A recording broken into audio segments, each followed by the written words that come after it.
धेरैले डी भन्नु भएको छ। यो चाहिँ प्रोभाइडिङ द ओरल केयर है त। ओरल केयर गर्दाखेरि चाहिँ के हुन्छ त भन्दा हामीले जस्तै अब कन्सियस अब एक्जामिन गर्नुपर्ने हुन्छ। ओरल अब क्याभिटीमा कन्टामिनेसन हुनसक्छ, डाइरेक्ट टच गर्नुपर्ने पनि हुनसक्छ। त्यो कारणले गर्दाखेरि चाहिँ ओरल केयर गर्दाखेरि चाहिँ अरूमा भन्दा त्यसमा चाहिँ बढी निड चाहिँ हुन्छ। यो मध्ये हामीले छान्नु पर्यो भने ओरल केयर चाहिँ छान्नु पर्यो है त। प्रोभाइडिङ ओरल हाइजिन हो यसको answer. A client who is unconscious need frequent mouth care. When performing a mouth care, the best position of the client is के होला? Unconscious छ।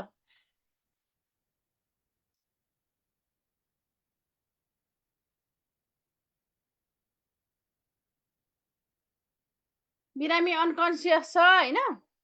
अनकन्सियसलाई हामीले माउथ केयर चाहिँ प्रोभाइड गरिरहेको छौँ भने बेस्ट पोजिसन चाहिँ कुन होला त? यसमा चाहिँ साइड लाइन भन्नुभएको छ धेरैजनाले। एक्सपिरेट नहोस् भन्नको लागि साइड लाइन पोजिसनमा चाहिँ राख्नु पर्यो। ठिक छ। A nurse is caring for a client who is unresponsive. When performing oral hygiene for the client, which of the following action should the nurse take? के चाहिँ गर्नुपर्छ होला त हैन? Turn the client on his side, turn the client on his back, keep the client in sitting position, turn the client in prone position. एको भन्नुभयो। अघिको र यो क्वेसन एउटै हो, तर हामी यसरी पनि सोध्न सक्छ है भन्ने हिसाबले ओरल केयरमै अब पोजिसनकै कुरा छ हैन? फास्ट भयो। ल ल ल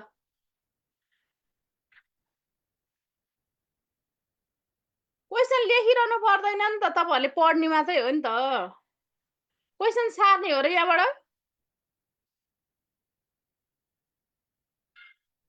त्यहाँ अप्सन आएको भएको कारणले मैले त अप्सन आइरहेछ नि त। तपाईहरुले रेस्पोन्स गरेपछि पक्कै पढ्यो होला भनेर।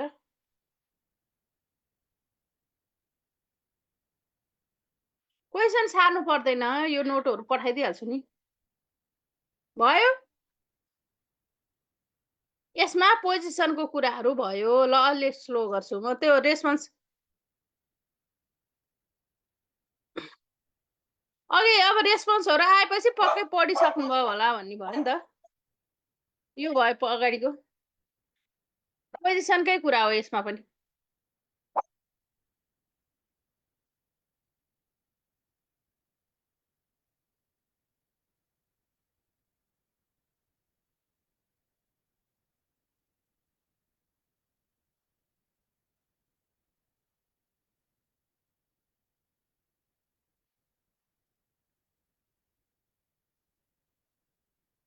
त अघि हामीले गरिसकेको साइड लाइन भयो हैन?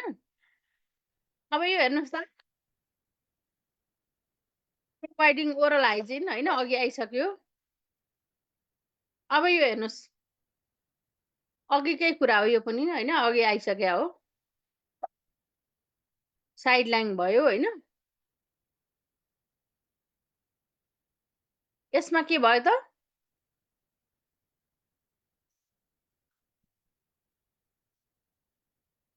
Turn the client on his side हैन? मा चाहिँ सार्नु पर्यो है त। यतिसम्म अस्ति अघि भएको थियो है त। अब यो हेर्नुस् त, why would you turn an unconscious patient on his or side during the oral care? Simple छ कुरा चाहिँ हैन?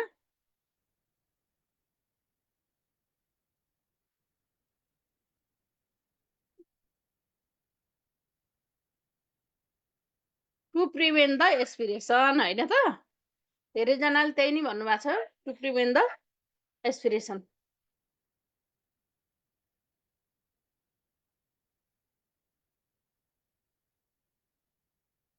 एस्पिरेसन भनेको फ्लुइडहरु जस्तै अब सुपाइनमा हैन? त्यो हुँदाखेरि चाहिँ फ्लुइड चाहिँ एयरवेतिर जाने के। उसको चाहिँ जस्तै अनकन्सियस पेशेन्टहरु, सेमी कन्सियस पेशेन्टहरुको चाहिँ ग्याग रिफ्लेक्स हुँदैन नि त हैन? त्यसले गर्दाखेरि चाहिँ के हुन सक्छ त भन्दा फ्लुइडहरु चाहिँ ओरल भएको सेक्रेसनहरु जुन हुन्छ नि त्यो चाहिँ ट्र्याकियातिर जान सक्छ के। कन्ट्रोल हुन सक्दैन उसको, त्यो कारणले गर्दा।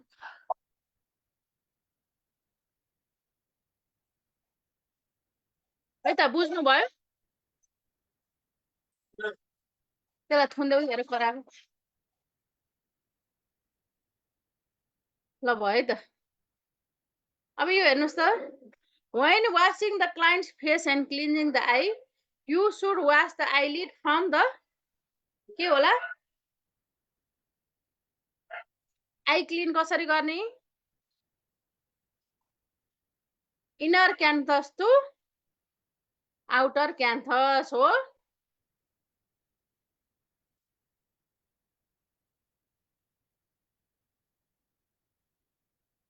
धेरैजनाले त्यही भन्नुभएको छ, इनर टु आउटर क्यान्थस। यो नै राइट एन्सर हो है त। ठिक छ नि।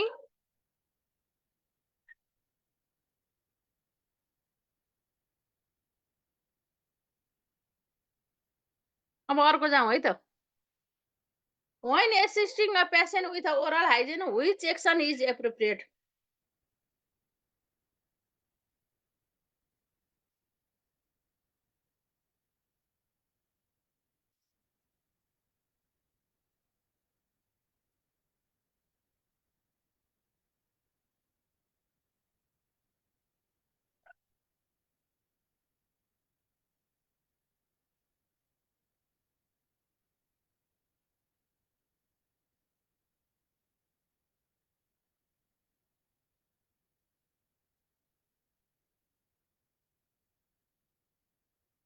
के भन्नुभएको छ, प्रोभाइडिङ रेगुलर माउथ केयर। एकदम ठिक छ है तपाईँ भन्नुभएको, प्रोभाइडिङ रेगुलर माउथ केयर नै हो यसको एन्सर है त। अब यो हेर्नुहोस् त, back care is best describe as, के भनिन्छ ब्याक केयरलाई?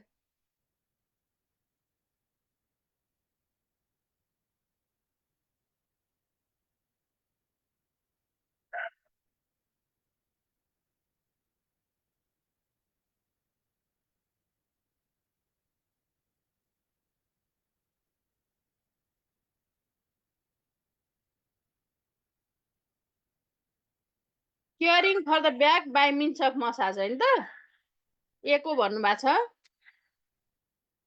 यो एको नै राइट एन्सर हो है त, caring for the back by means of massage.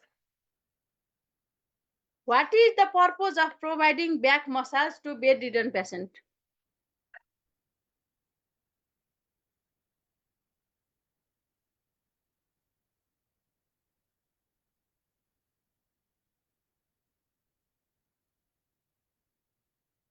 Promoting circulation and comfort है त, promoting the circulation and comfort भन्ने चाहिँ अब यसको भयो।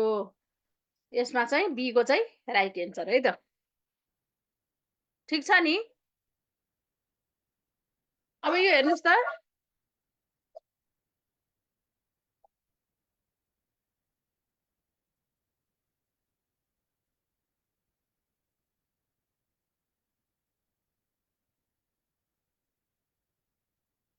light kneading motion used to relax tense muscle and stimulate the local circulation के होला, इक्लुरेज, पर्टिसेज, फ्रिक्सन, सर्कुलर मोसन,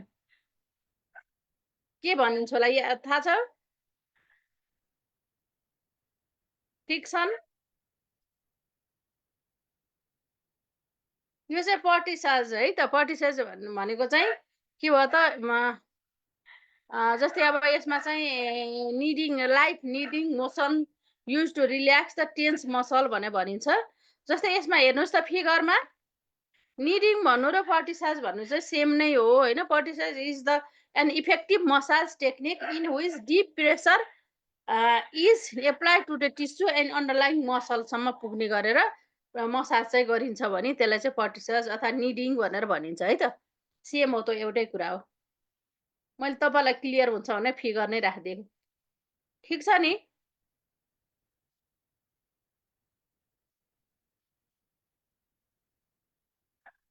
क्वेसनमा अब के ब्याक मसाज गर्दाखेरि निडिङ मोसन जुन गरिन्छ नि, त्यो निडिङ मोसन गर्नु भनेको के हो त भन्ने कुरा आयो नि त। मैले त्यही भएर यहाँ फिगर सहित नै राखेँ के। त्यो भनेकै के हो त भन्दा डिप मसाज अथवा गर्नको लागि अथवा चाहिँ सर्कुलेसन इन्क्रिज गर्नको लागि गरिने हो। पर्टिसाज र निडिङ भनेको चाहिँ सेम नै हो, त्यो एउटै वर्ड हो होइन।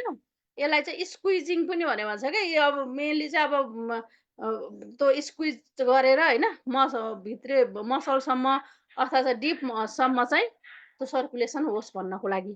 अब यसमा इफ्लुरेज भनेको के हो त भन्दा a form of massage involving the repeated circular stroking. यो चाहिँ जहिले पनि ब्याक केयर गरिसकेपछि होइन, पहिला वास गरिन्छ, त्यसपछि ओइल मसाज गरिन्छ, ओइल मसाज गरेपछि त्यो निडिङ गरिन्छ होइन, त्यो सबै गरिसकेपछि चाहिँ लास्टमा सोटिङ त्योको लागि के उसको लागि चाहिँ रिल्याक्स गराउनको लागि चाहिँ गरिने है। यसलाई इफ्लुरेज भनेर चाहिँ भन्छ। लङ स्ट्रोक ल्याउँछ क्या, लङ स्ट्रोक चाहिँ यसमा चाहिँ गरिन्छ। पाम अफ द ह्यान्ड यसमा चाहिँ युज गरिन्छ। Effleurage massage is due to with the soothing of an circular stroke over the skin to relax and warm of the muscle के लास्टमा गरिने हो। त्यसै अर्को छ टेपटमेन्ट भनेर होइन। टेपटमेन्ट भन्ने बित्तिकै चाहिँ is the rapid percussive tapping के, जस्तै कप ह्यान्डले चाहिँ पुरा अब गरिन्छ, अथवा चाहिँ त्यसलाई चाहिँ स्ल्यापिङ अथवा अब त्यो गरिन्छ होइन। त्यो चाहिँ के त भन्दा के को लागि त भन्दा स्टिमुलेट गराउनेको लागि। यो सबै ब्याक केयरमा चाहिँ गरिने प्रोसिडियर हो है त। ट्यापटमेन्ट भनेको चाहिँ कप ह्यान्ड, तपाईँहरूलाई बुझ्न सजिलो हुन्छ भनेर मैले फिगरै सहित राखिदिएको छु होइन। अब फ्रिक्सन मसाज भनेको त फ्रिक्सन गर्ने हो। यसमा चाहिँ खास गरेर चाहिँ थम्बको प्याड चाहिँ युज गरिन्छ। थम्ब युज गरेर चाहिँ पोइन्टेड गरेर चाहिँ अब के गरिन्छ, रब गरिन्छ भने त्यसलाई फ्रिक्सन मसाज भनेर चाहिँ भनिन्छ होइन। यसमा नि डिप टिस्युहरूमा चाहिँ पेनिट्रेट हुने गरेर चाहिँ सर्कुलर मोसनमा चाहिँ गरिन्छ है त। फ्रिक्सन मसाज भयो। How should patient be position for the back massage. Back massage गर्दा कुन पोजिसनमा चाहिँ राखिन्छ त बिरामीलाई भन्ने छ होइन। कप कप भनेको चाहिँ अब त्यो चाहिँ के भयो त भन्दा ट्यापटमेन्ट भयो होइन। ट्यापटमेन्ट भनेको चाहिँ कपिङ गरेर खास गरेर चाहिँ भाइब्रेसन गर्नको लागि हो क्या त्यो गर्ने चाहिँ। जस्तै अब यसमा छ नि ड्याब ड्याब पारेर गरिसकेपछि भाइब्रेसन टाइपको होइन। जस्तै यसमा चाहिँ massage is rapid percussive tapping slapping and cupping पनि भनेर भन्छ होइन। त्यो चाहिँ गरिने भयो। यसमा चाहिँ डिप मसल टिस्युहरूमा चाहिँ राम्रो अब स्ट्रेन्थेन गराउनको लागि चाहिँ यो चाहिँ गरिन्छ है त। स्ट्रङ बनाउनुको लागि, सर्कुलेसन इम्प्रुभ गराउनको लागि नै हो खास चाहिँ। फ्रिक्सन भइहाल्यो होइन। त्यस गरी हाउ अब कुन पोजिसनमा राख्न सकिन्छ त ब्याक मसाज गर्दाखेरि चाहिँ बिरामीलाई कुन पोजिसनमा राख्न सकिन्छ त भन्दा supine and lateral, prone and side, sitting and lateral, prone and supine. कुनमा होला? प्रोन एन्ड साइड होइन त। किनभने बिरामीहरूलाई कि चाहिँ प्रोनमा राखेर गरिन्छ कि चाहिँ साइड लाइन अथवा चाहिँ ल्याटरल पोजिसनमा चाहिँ गरिन्छ ब्याक केयर होइन। यो चाहिँ बीको चाहिँ राइट एन्सर हो है त। ठिक छ नि।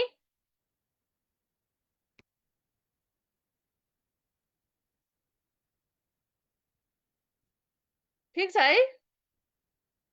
अब how should you give a back रब भनेको छ नि। ब्याक रब दिने चाहिँ कसरी हो त भन्दा start at the sacral area and use circular motion, start at the shoulder area and use circular motion, start at the scapula area and use circular motion, start at the central area and use circular motion. के होला त?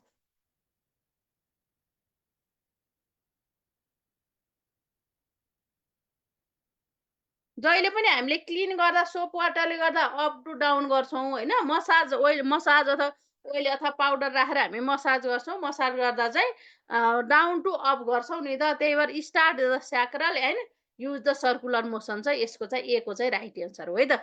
तपाईँले त्यही answer पनि दिइसक्नु भएको छ होइन। त्यही भएर यो चाहिँ ए को चाहिँ राइट एन्सर भयो। Which of the following disease process are contraindicated for the back rub. कुन अवस्थामा चाहिँ ब्याक मसाज चाहिँ गर्न मिल्दैन त?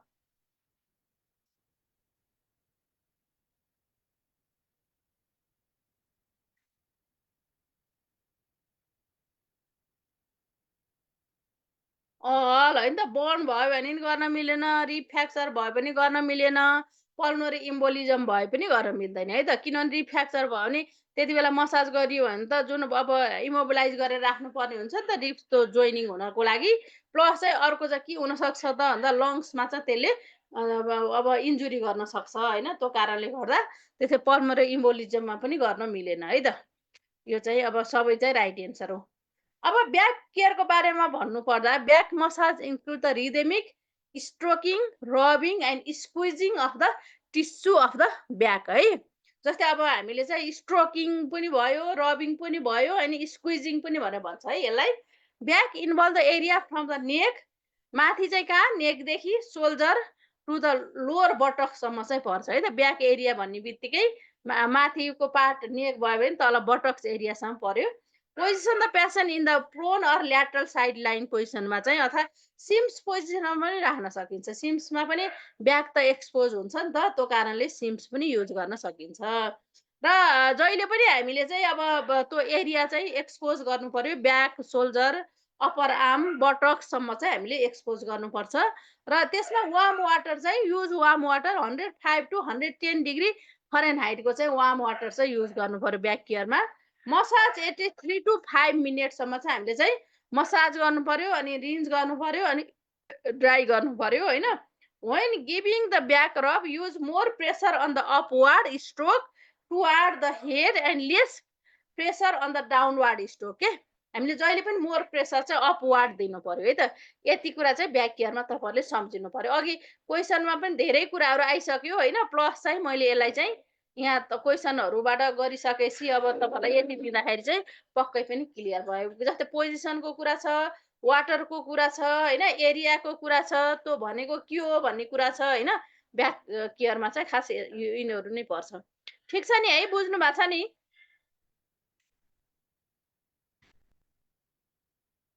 अब हेर्नुहोस् त, a nurse is about to give a client a complete bed bath, which of the following action is the best action that the nurses should take to maintain the client's privacy?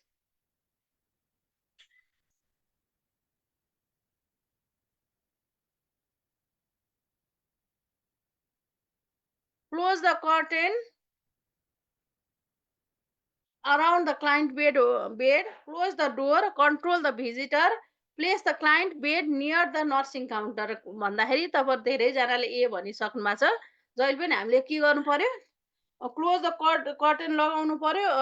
क्लाइन्टको अन्तर्गत चाहिँ अब नजिकै चाहिँ कहिलेकाहीँ separate रुममा बसेको छ भने त डोर हो, तर कमन उसमा चाहिँ डोर क्लोज गरेर चाहिँ हुँदैन है त। त्यही भएर हामीले चाहिँ कर्टेन चाहिँ युज गर्नु पर्यो है। ए को चाहिँ राइट एन्सर हो।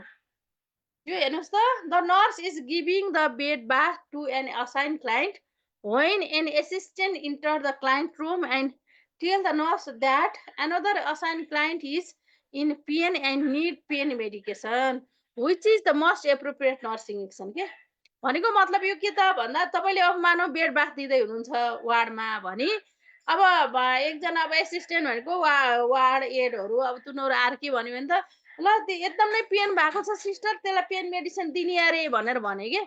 भनेको कसैले अब त्यसलाई दिन पर्ने नै निड देखिन्छ, पेन मेडिकेसन दिनुपर्ने छ भनेर भन्छ भने अब त्यो बेला के गर्ने त भन्दाखेरि finish the bed bath and then administer the pain medication हो कि ask the assistant to find out when the last pain medication was given हो कि ask the assistant to tell the client in patient in client in pain that medication will be administered as soon as bed bath is complete भन्ने हो कि cover the client, raise the side rail, tell the client that you will return shortly and administer the pain medication to the other client हो। A B C D मा कुन होला त? तपाईँहरूले के गर्नु छ प्रायोरिटीमा भन्नुहोस् त। त्यस्तो भयो भने पेन मेडिकेसन दिनुपर्ने भइसक्यो नि त होइन। त्यस्तो अवस्थामा के गर्नु पर्यो त भन्दा धेरैजनाले डी भन्नुभएको छ होइन। एसिस्टेन्टलाई पेन मेडिसिन कति बेला दिएको हो भनेर सोध्नै परेन कि।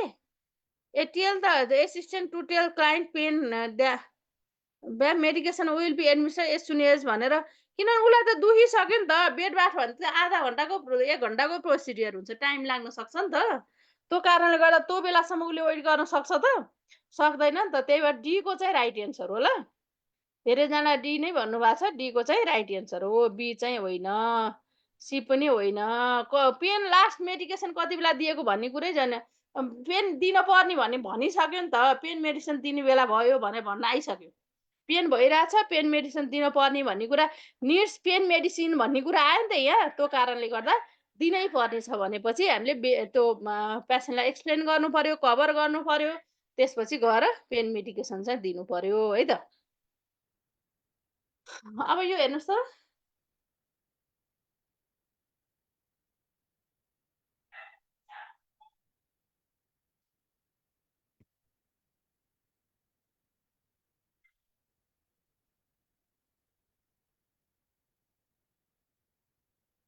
यसमा चाहिँ पेन मेडिसिन चाहिँ दिनु किनभने बेड बाथ गरिरहँदा बेड बाथ भनेको त विदिन मिनेटमा सकिने प्रोसिडर होइन, लङ प्रोसिडर हो। जब बिरामीलाई पेन भयो भने त 5 मिनेट पनि वेट गर्न सक्दैन नि त बिरामीले। त्यही भएर सिभियर पेन छ र उसलाई पेन मेडिकेसन दिनुपर्ने छ भने चाहिँ हामीले बेड बाथलाई बिचमा पेसेन्टलाई कभर गर्नु पर्यो, साइड रेज गर्नु पर्यो, पेसेन्टलाई राम्रोसँग भन्नु पर्यो छिटै फर्किन्छु भनेर। अनि त्यसपछि गएर मेडिसिन चाहिँ दिनु पर्यो क्या। यस्तो बेला प्रायोरिटी के गरे त हामीले भन्ने हुन्छ के। जस्तै पेन भयो भनेको कुरा त उसले त सहन सक्दैन नि त बेडबाट सक्दासम्म त। त्यही भएर हामीले पेन मेडिकेसन चाहिँ दिइहाल्नु पर्छ, दिनपर्ने बिरामीलाई।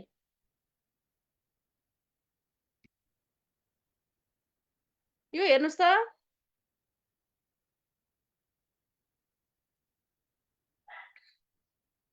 when bathing a patient's extremities, the nurse should use the long form stroke from the distal to the proximal area. This technique के हो त?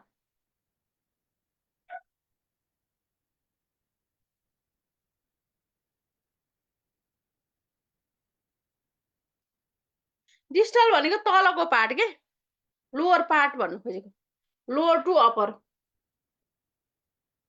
प्रोक्सिमल भनेको माथि, डिस्टल भनेको तल।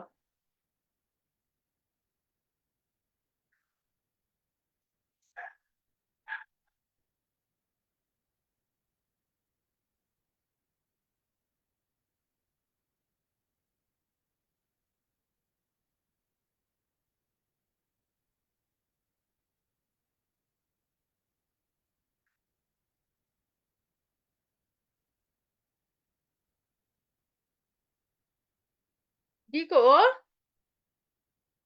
कजेस भासो कन्स्ट्रिक्सन र इन्क्रिज सर्कुलेसन हो त। यो त दुईटा कुरा अपोजिट भयो त। भासो कन्स्ट्रिक्सन भनेको न्यारो हुने, अनि न्यारो भएपछि सर्कुलेसन इन्क्रिज होला त। त्यही भएर त्यो त मिलेन। धेरैजनाले सी भन्नुभएको छ, increase the Venus blood return हो है त यसको एन्सर। एकदमै राइट भन्नुभएको छ। सीको नै हो, इन्क्रिज भेनस ब्लड रिटर्न। हामीले चाहिँ डिस्टल टु प्रोक्सिमल मसाज गऱ्यौँ भने चाहिँ पेरिफेरियल ब्लडहरू रिटर्न हुनलाई चाहिँ हेल्प हुन्छ है त। The most important purpose of cleansing bed bath is के होला?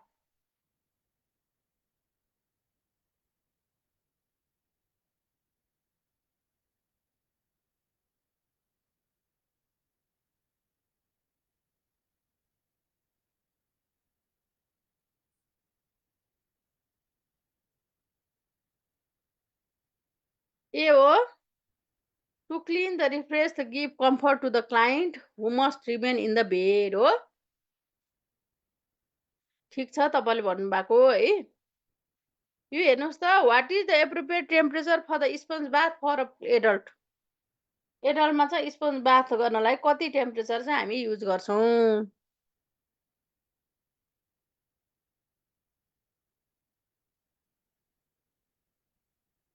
वा यो त ऊ भयो, देखिहाल्यो हेर्नुहोस् एन्सर। यो चाहिँ बेड बाथको लागि है त।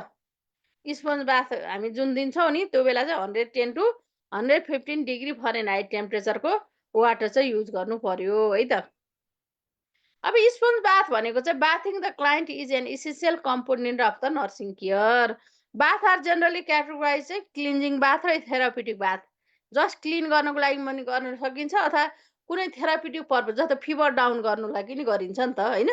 Special attention must be given to crease and fold bony prominence एरियाहरूमा चाहिँ बढी ध्यान दिनु पर्यो कि बेड बाथ गर्दाखेरि। त्यो ठाउँमा बढी सफा गर्नु पर्यो होइन, कहिलेकाहीँ छुट्न सक्छ।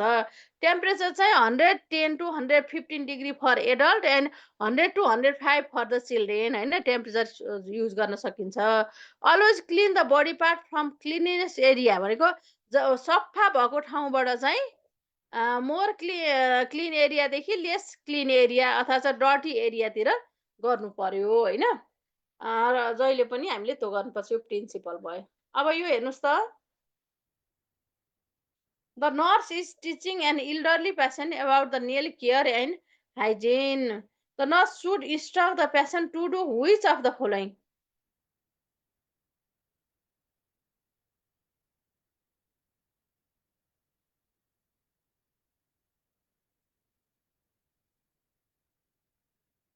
Trim the nail straight across the file edge smoothly. Soak nail in warm water before trimming to soften them. Report any sign of infection or inflammation around the nail. भनेपछि all of the above भयो नि त? all of the above ल ठिक छ तपाईले भन्नुभएको. How long should the patient feet soak before nail care? Nail care गर्नुभन्दा अगाडि कति मिनेट चाहिँ फिट चाहिँ सोक गर्नुपर्छ होला? 10 मिनेट, 20 मिनेट, 10 मिनेट. कसैले 10 मिनेट, कसैले 20 मिनेट भन्नुभयो. यसमा चाहिँ 10 to 20 हो होइन. त्यही भएर त यसमा चाहिँ फिटको नेल चाहिँ अलिकति हार्ड पनि हुन्छ नि त. त्यही भएर अलिक धेरै गरिन्छ. त्यही भएर म्याक्सिमम 20 मिनेटसम्म गर्न सकिन्छ है त. 20 मिनेट यसको राइट एन्सर हो. Nail care भन्ने बित्तिकै nail care of the nail refers to the proper maintenance of the fingernail and toes nail भयो होइन. It includes trimming the nail short periodically and keeping the nail clean through the frequent washing. Allow patient feet and fingernail to soak for 10 to 20 minutes. Rewarm the water if necessary. के त्यो बेलासम्म चाहिँ फेरि cold भयो भने फेरि रिवार्म गर्नु पर्यो वाटर होइन. Nail should be cut off the close to the स्किनको नजिक काट्नु पर्यो होइन. The best time to perform the nail care is after the client bath पछि चाहिँ सफ्ट हुन्छ नि त. त्यो कारणले बाथ पछि चाहिँ काट्दा सजिलो हुन्छ.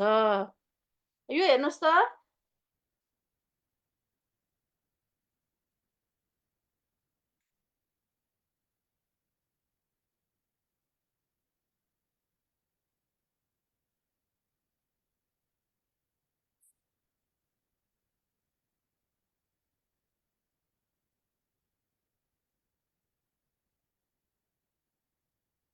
A nurse is shampooing a client's hair while the client is in bed. The intervention should the nurse make to reduce the back strain while performing the procedure? Raise the bed to elbow height, raise the bed to waist height, raise the bed to knee height. त्यस्तै गरी चाहिँ अब raise to bed at 30 degree के होला त?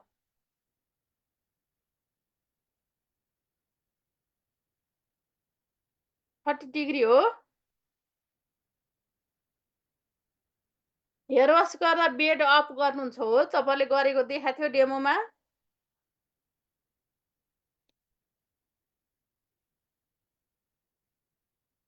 याद गर्नुहोस् त डेमोमा के भएको थियो. हस्पिटलमा वार्डमा हेयर वास दिनेले त्यहीको सम्झे पनि हुन्छ.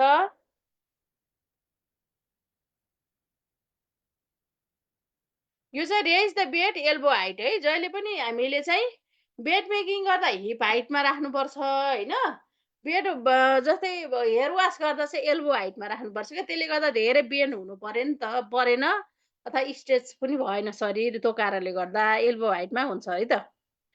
A nurse is preparing to shampoo a client hair while the client is in a bed and gather the water in a picture. होइन.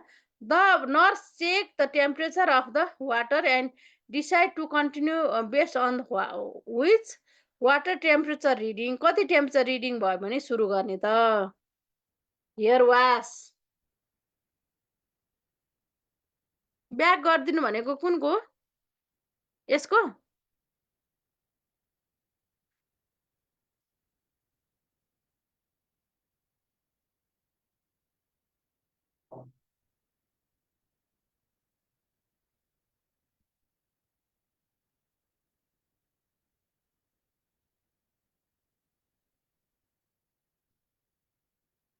यो चाहिँ raise the bed to elbow height है त.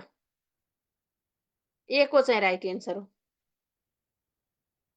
यो चाहिँ के भयो त? कति हो हामीले सेम्पू लगाउने टेम्परेचर?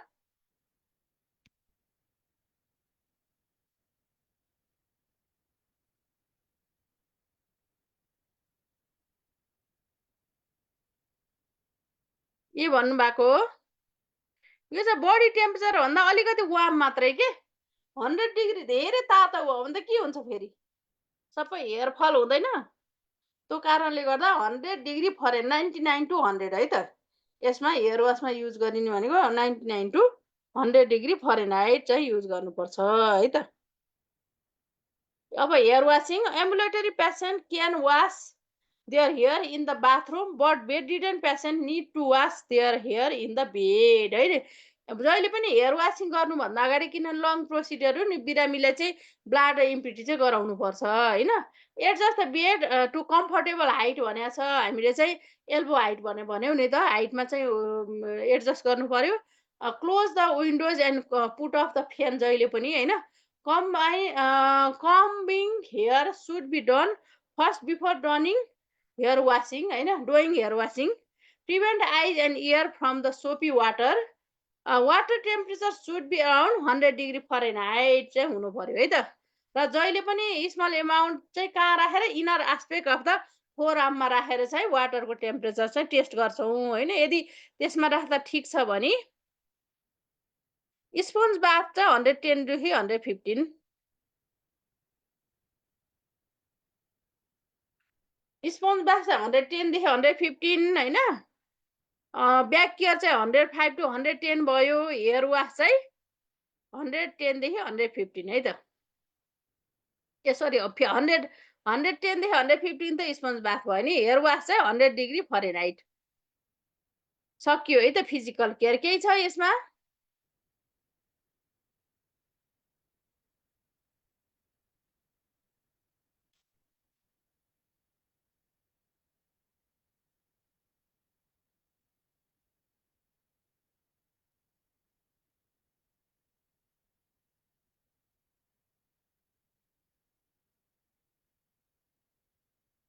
केही छ? अब त्यति कुरा मेन ट्रिकी ट्रिकी चाहिने कुरा पोइन्ट वाइज चाहिँ दिएको छु मैले होइन। यसमा अब प्रोसिडियर पढ्नुपर्ने कुरा भएन। मेन कुराहरू चाहिँ सम्झिनुहोस् होइन। त्यही अनुसारले गर्न सकिन्छ। अब आयो हामीले चाहिँ पोजिसनको बारेमा गरौँ ल। डिफ्रेन्ट पोजिसनहरू युज गरिन्छ नि त हस्पिटलमा।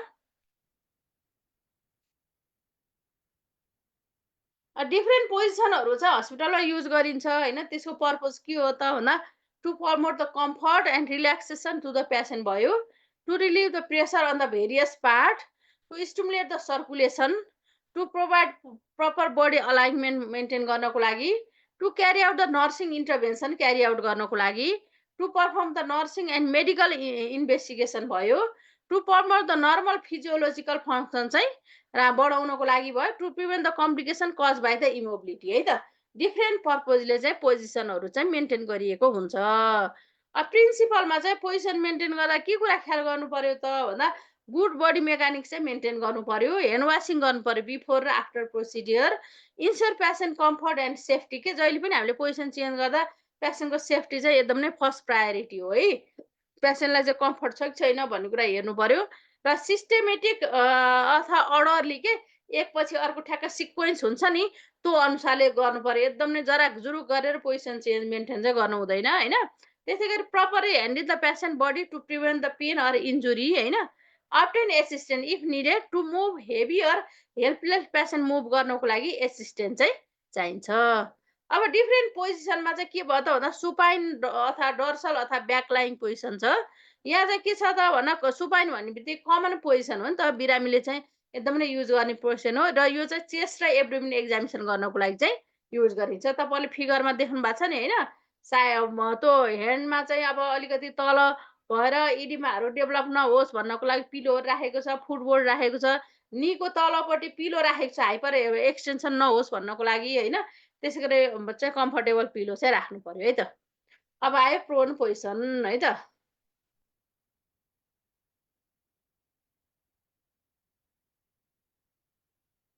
3 आवर्स हो र होइन 2 आवर्स हो।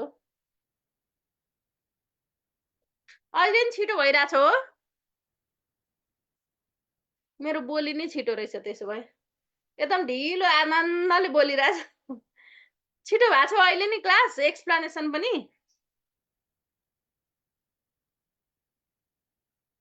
अलिक स्लो भनेको के गर्ने एउटा लाइन पढ्ने एकछिन बस्ने हो कि के गर्ने होला। ठिक छ। अनि 2 आवर्स हो है मेरो क्लास 3 आवर्स होइन होला। 3 आवर्स हो र होइन?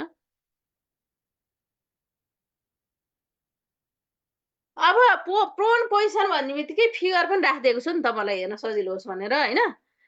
बिरामी चाहिँ अब use post operatively to prevent the aspiration of the saliva and mucus के प्रोन पोजिसन चाहिँ पोस्ट अपरेटिभ बिरामीहरूमा चाहिँ युज गरिन्छ होइन। युज इन द टन्सिलेक्टोमी गरिसकेपछि पनि राखिन्छ है। एकदम नै प्रोन पोजिसन चाहिँ टन्सिलेक्टोमी गरेपछि राखेको युज गरिन्छ होइन। त्यसै गरी ब्याकमा प्रेसर सोर छ भने, बर्न इन्जुरिजहरू छ भने, कुनै अपरेसन गरेको छ भने पनि युज गरिन्छ। एब्डोमिनल डिस्टेन्सन रिलिफ गर्नको लागि युज गरिन्छ र रेनल बायोप्सी लिनको लागि पनि युज गरिन्छ र ब्याक एक्जामिनेसन गर्नको लागि पनि युज गरिन्छ है त प्रोन पोजिसन। ठिक छ नि? हामीले हरेक प्रोसिडियरमा त हामी पढ्दै नै जान्छौँ कुन पोजिसन भनेर, तर पनि यो पनि तपाईँले याद चाहिँ गर्नुभयो भने राम्रो हुन्छ होइन। यो त रिपिटेड रिपिटेड हुन्छ पोजिसन त हरेक पोजिसन। अघि जस्तै उसमा पनि आइसक्यो नि त, हेयर वासमा आइसक्यो, ओरल केयरमा पनि आइसक्यो भनेपछि हरेक प्रोसिडियरमा चाहिँ हुन्छ। ब्याक केयरमा आइसक्यो। अब आयो साइड लाइन पोजिसन।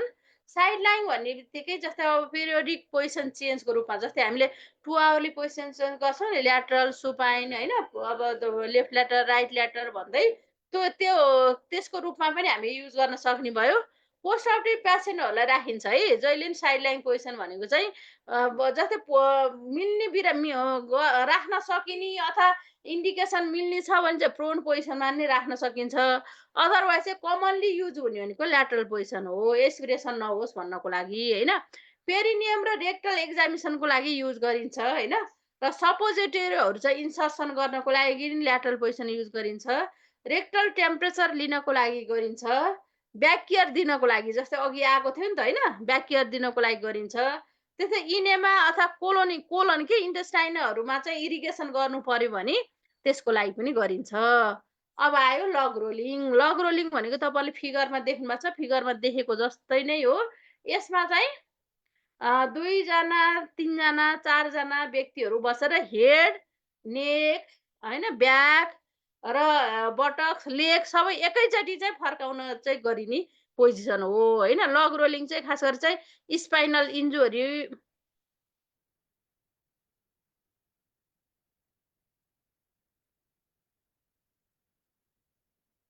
हजुर, फिजिकल क्लास कि अनलाइन क्लास राम्रो भनेको? एक्जाममा आएको थियो? फिजिकल क्लास नै राम्रो नि। फेस टु फेस गरेर गर्नु त फिजिकल क्लास राम्रो होइन त? के को एक्जाममा आएको थियो भन्नुमा थियो?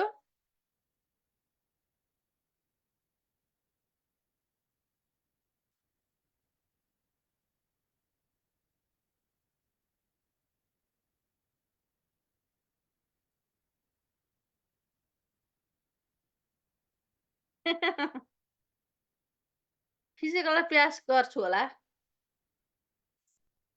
ए यो लग रोलिङको आएको थियो? लग रोलिङको आएको थियो? बाला भनेको? ए टन्सिलको? टन्सिल भनेको त त्यसको त प्रोन नै हो है त। टन्सिल भन्ने बित्तिकै प्रोन नै हो त। टन्सिल चाहिँ प्रोन नै हो। किनभने पोस्ट अपरेटिभमा युज गरिने भनेकै कि प्रोन कि ल्याटरल पोजिसन है, एस्पिरेसन नहोस् भन्नको लागि। लग रोलिङ भयो होइन। अब त्यसपछि चाहिँ म त फिजिकल कि अनलाइन क्लास राम्रो भन्ने आएछ कि भनेर। फिजिकल क्लास नै राम्रो नि होइन र? फेस टु फेस इन्ट्रेक्सन हुन्छ, ध्यान यताउता मोडिँदैन होला। जस्तै अब यसमा चाहिँ खास गरेर चाहिँ लग रोल गर्दाखेरि चाहिँ align the patient body in good position होइन। जहिले पनि ख्याल गर्नुपर्ने। लग रोलिङ भन्ने बित्तिकै स्पाइनल कर्ड इन्जुरीहरू मा चाहिँ जस्तै अब फ्र्याक्चर भएको छ भने नि त्यसले फर्दर नर्भ इन्जुरी नगरोस् भनेर गरिन्छ होइन। अथवा चाहिँ कम्प्लिट बेड रेस्ट राख्नुपर्ने बिरामीहरूलाई जुन चाहिँ बेन्ड गर्न नहुने हुन्छ नि त्यस्तोलाई गरिन्छ होइन। त्यस्तै गरी ensure the patient is not lying on his her arm के भनेको जस्तै अब हामीले लग रोल गर्दाखेरि चाहिँ जस्तै फर्काउँछौँ नि, त्यो गर्दा उसको शरीर मुनि चाहिँ आर्म नपरोस्, किनभने डिस्लोकेसन हुनसक्छ आर्म बडीको वेटले गर्दाखेरि होइन। Head, neck and back are in straight लाइनमा हुनुपर्छ होइन। Leg are parallel with the knee slightly flex हुनु पर्यो। Uppermost arm may be flexed across the patient's abdomen or supported on his or body and hip चाहिँ हुनुपर्छ है त। यो चाहिँ लग रोलिङको भयो। अब तपाईँले फिगरमै देख्नुभएको छ लिथोटोमी होइन, लिथोटोमी भन्ने बित्तिकै ट्रेडिसनल्ली चाहिँ डेलिभरीको लागि चाहिँ युज गरिन्छ है लिथोटोमी पोजिसन। हो टन्सिलेक्टोमी गरिसकेपछि प्रोन पोजिसनमा राख्ने। भन्नुहोस् त समीक्षा।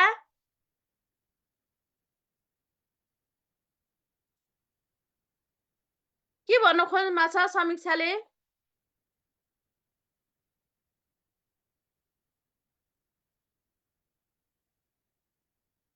भनेको जस्तै टन्सिलेक्टोमीमा चाहिँ ल्याटरल होइन प्रोन नै हो होइन। अरूमा पनि आयो भने जस्तै अब कन्डिसन दिएर आउँछ कि हामीले मोस्ट कमन युज गरिने भनेको ल्याटरल भयो होइन, तर प्रोनमा पनि राख्न सकिन्छ अरू कन्डिसनमा चाहिँ।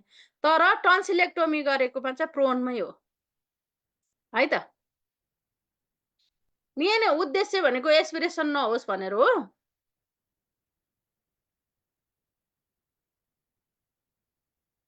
ठिक छ। टन्सिलेक्टोमीमा चाहिँ ल्याटरल आए पनि प्रोन नै हो, त्यो ल्याटरल हुँदैन त्यसमा।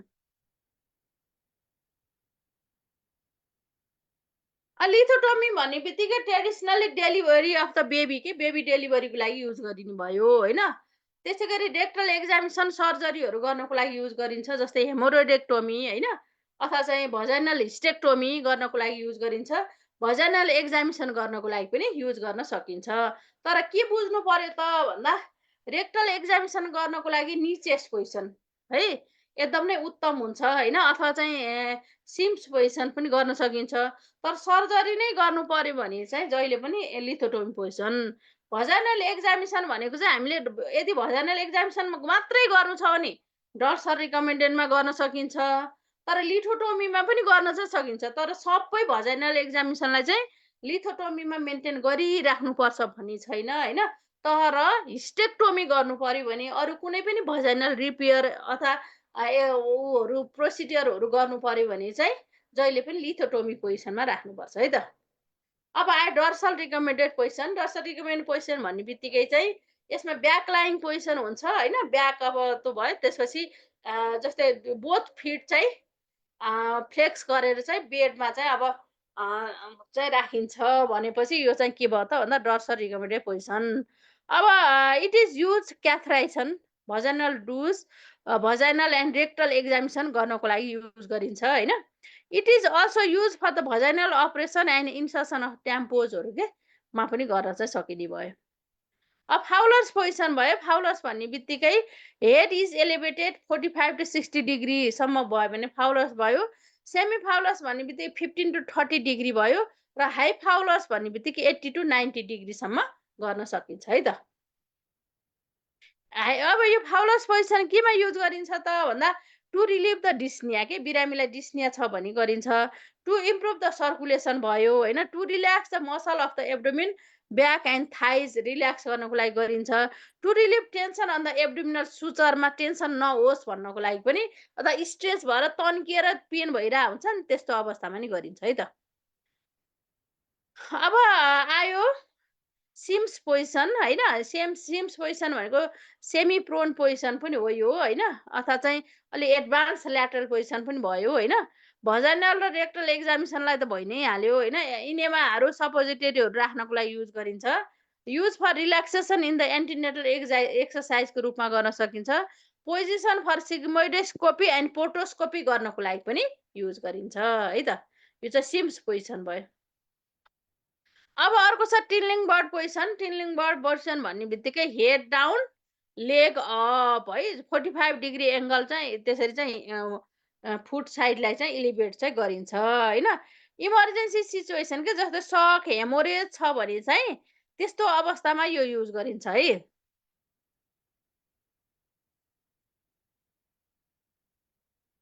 तपाईँहरूले लेख्न थाल्नु भएको छ क्या हो? लेख्ने होइन क्या, बुझ्नु न। लेख्न थाल्यो भने त कहिले क्लास चाहिँ दिन्छ? तपाईँहरूलाई यो नोट पठाइदिइहाल्छु मैले। भन्नुहोस् त। लेखेको छैन नि है, सुन्न त पर्यो, सुन्न पर्यो, बुझ्नु पर्यो होइन। तर अब लेख्न थाल्ने होइन, बुझ्ने हो।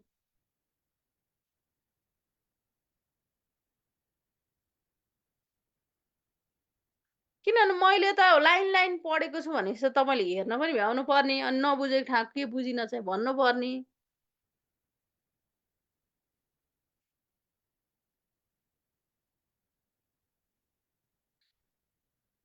नबुझेको सोध्नु न, तपाईँलाई बुझाउने काम त मेरो भयो नि। कुनै बुझेन भने सोधिहाल्नुपर्छ है। कुनै कुनै बुझेन भने फाउलसको भनेको अब यहाँ फाउलस पोजिसन छ नि त। फाउलस भनेको तपाईँलाई बुझ्न सजिलो होस् भनेर यहाँ फिगर पनि देखाइएको छ होइन। यो भनेको सेमी सिटिङ पोजिसन पनि भनेर भन्छ यसलाई होइन। 45 टु 60 डिग्री भयो भने त्यसलाई फाउलस पोजिसन भनेर भनिन्छ होइन। तर सेमी फाउलस, हाई फाउलस भनेर पनि युज गर्छ नि त। सेमी फाउलस भनेको कति हो त भन्दा 15 टु 30 भयो भने सेमी फाउलस भयो, र 80 टु 90 भयो भने हाई फाउलस भयो क्या। तर फाउलर्स मात्रै भन्यो भने 45 टु 60 लाई चाहिँ फाउलर्स पोजिसन भनेर भनिन्छ। ठिक छ? नबुझेको यसरी भन्नुहोस्, तर तपाईँहरू लेख्न थाल्यो भने बुझ्दैन है। मैले नोट पठाइदिन्छु, लेख्न थाल्ने होइन। सिम्सको बुझ्नुभयो नि है?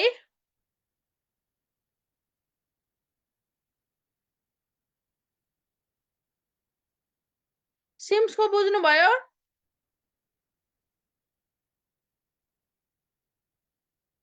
सिम्स भन्ने बित्तिकै खास गरेर सिग्मोइडोस्कोपी, पोर्टोस्कोपी, इनेमा र रेक्टल एक्जामिनेसन, त्यति 4 वटा कुरा चाहिँ सम्झिनुहोस् है। रेक्टल एक्जामिनेसन गर्नको लागि, इनेमा दिनको लागि, सपोजिटरी दिनको लागि, प्लस चाहिँ सिग्मोइडोस्कोपी र पोर्टोस्कोपी गर्नको लागि। भजाइनल पनि हेर्न त सकिन्छ, तर सधैँ भजाइनल एक्जामिनेसन मात्रै गर्नको लागि सिम्समा राखिँदैन। डर्स रिकमेन्डेड पोजिसनबाट गर्न सकिन्छ है त। अब आयो के त भन्दा टिलिङ बर्ड पोजिसन। टिलिङ बर्ड पोजिसन भनेको फिगरमा तपाईँले देख्नु भएको छ।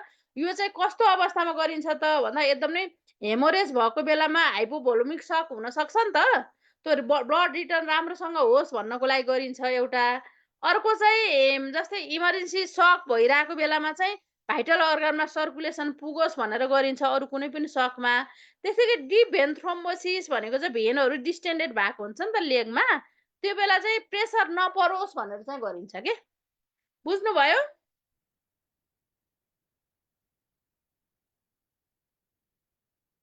सिग्मोइडोस्कोपी भनेको एउटा डायग्नोस्टिक प्रोसिडियर हो, त्यो एक्जामिनेसन अफ द रेक्टम है त। रेक्टम भने पोर्टोस्कोपी, अब सिग्मोइड कोलन चाहिँ हेर्ने भयो क्या सिग्मोइडोस्कोपी। डिप भेन भनेको चाहिँ लेगको भेनहरू चाहिँ के हुन्छ, डिस्टेन्डेड हुन्छ के, ब्लडहरू त्यहाँ पोलिङ भएर बस्छ, एकदम ब्लू ब्लू भएको नसाहरू फुलिएको देख्नुहुन्छ नि, त्यसलाई डिप भेन भनेर भन्छ होइन। त्यो चाहिँ जस्तै अब डिप भेन अब त्यो चाहिँ डिस्टेन्डेड भयो भने त्यस्तो अवस्थामा चाहिँ रिलिफ गर्न, प्रेसरले गर्दा वेट धेरै भयो भने धेरै खेर उभिने त्यस्तोहरू भयो भने चाहिँ हुनसक्छ। त्यस्तो अवस्थामा चाहिँ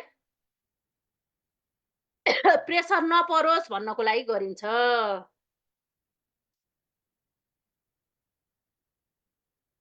अब आयो knee chest position.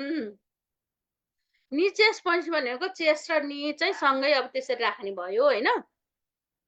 The weight is on the chest and knees हुन्छ होइन। The body is at 90 degree angle to the hip with back straight हुन्छ, र आर्म एबोभ द हेड हुन्छ, जसरी फिगरमा राखेको छ नि त होइन। र हेड चाहिँ साइड टर्न हुन्छ होइन। र नि चेस्ट भनेको चाहिँ रेक्टल एक्जामिनेसन गर्नको लागि युज गरिन्छ। नि निचेस भजाइनल भन्दा पनि है। तर भजाइनल पनि गर्न पर्यो भने गर्न सकिन्छ त्यो बेलामा, तर भजाइनलकै लागि भनेर निचेस पोजिसन चाहिँ हुँदैन है। डर्स रिकमेन्डेड पोजिसनमा गरिन्छ। त्यस्तै गरी चाहिँ first aid treatment of the cord prolapse है। तपाईँले first aid treatment of the cord prolapse भन्ने बित्तिकै के त भन्दा फर्स्टमै तपाईँले के गर्नु पर्यो, पोजिसनमा चाहिँ राख्नु पर्यो, निचेस पोजिसनमा राख्नु पर्यो। त्यो भनेको मतलब के त भन्दा जस्तै कर्ड प्रोल्याप्स भन्ने बित्तिकै हेड सँगसँगै कड आयो भने कर्ड प्रोल्याप्स हो नि त। त्यसरी अब हेडसँगै कड आयो भने के हुन्छ त, न्यारो स्पेसमा जब कड आउँछ त्यहाँ चाहिँ सर्कुलेसन कट अफ हुन्छ नि त बच्चालाई, बच्चा चाहिँ एस्पेक्सिया हुनसक्छ होइन। त्यो प्रेसर अलिकति अरू म्यानेज नहुँदासम्म प्रेसर कम होस् भन्नको लागि चाहिँ यसरी चाहिँ यो पोजिसनमा चाहिँ राखिन्छ। र एक्सर्साइज फर पोस्टपार्टम र गाइनोकोलोजी पेसेन्टहरूको लागि पनि युज चाहिँ गरिन्छ है त।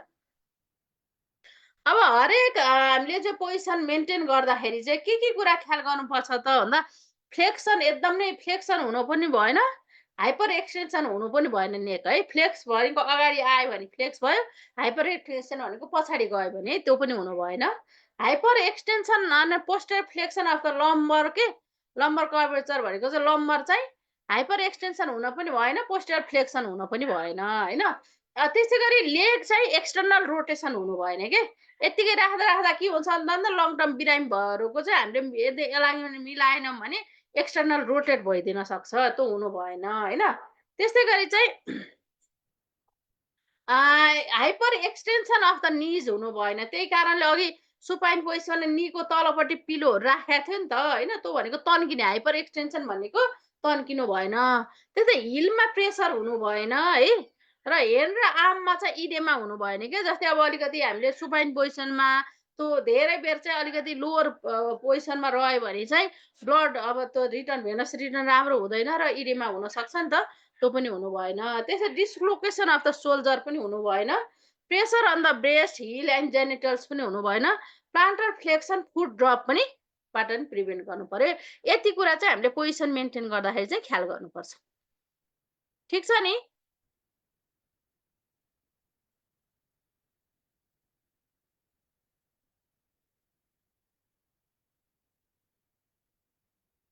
फुट ड्रप भनेको फिगरबाट देख्नु भएको छ नि होइन। खास गरेर फुट चाहिँ के हुनुपर्छ त भन्दा डर्सी फ्लेक्सन हुनुपर्छ। लङ टर्म बेड रिडन बिरामीहरू चाहिँ त्यो चाहिँ अब मेन्टेन गरिराख्न सक्दैन क्या। त्यो भएपछि के हुन्छ त भन्दा प्लान्टर फ्लेक्सन हुन्छ, त्यसैलाई के भनिन्छ त जस्तै अब एब्नर्मल प्लान्टर फ्लेक्सन चाहिँ अब लाई फुट ड्रप भनेर चाहिँ भनिन्छ है त। अब यो हेर्नुहोस् त प्रोन पोजिसन रिफर्स टु के होला?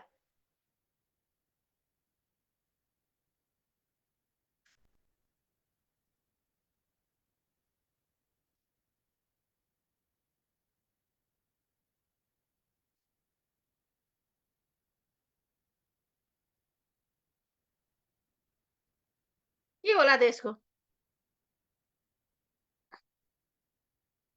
ए भन्नुभयो होइन। प्रोन भनेको a patient lies flat on the abdomen with head turn to one side हो। तपाईँले भन्नुभएको एकदम नै ठिक छ होइन। यसको एन्सर चाहिँ यहाँ एन्सर आएन छ, त्यही नै ए नै हो है त। कहाँ गयो पछाडितिर होला। जस ए को नै राइट एन्सर हो ल। यो बिर्सिन्छ म गराइहाल्छु ल।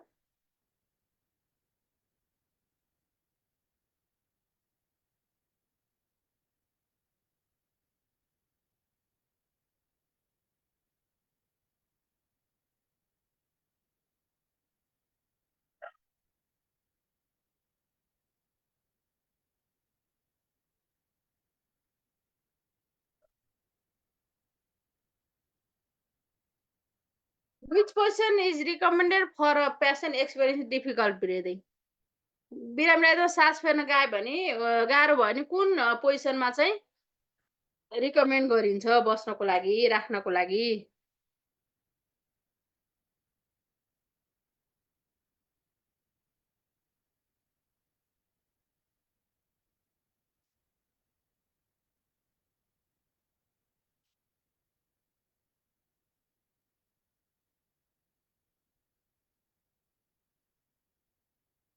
के भयो त? फाउलर्स पोजिसन हो। सबैजनाले सी भन्नुभएको छ, राइट एन्सर त्यही नै हो है त, फाउलर्स पोजिसन नै हो। ए अघि त यहाँ आएछ अघि एन्सर। एडिट फाइल एडिट गर्दा गर्दा के हुन्छ के हुन्छ।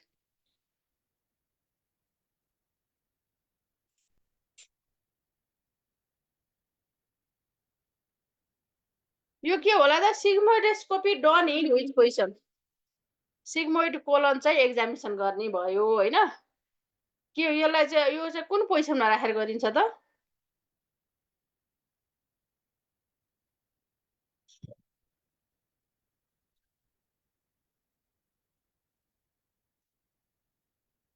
निचेस पोजिसन अघि भर्खर आएको थियो नि होइन निचेस पोजिसन भन्नुभयो नि त सबैले निचेस पोजिसन है त सिग्मोइडोस्कोपी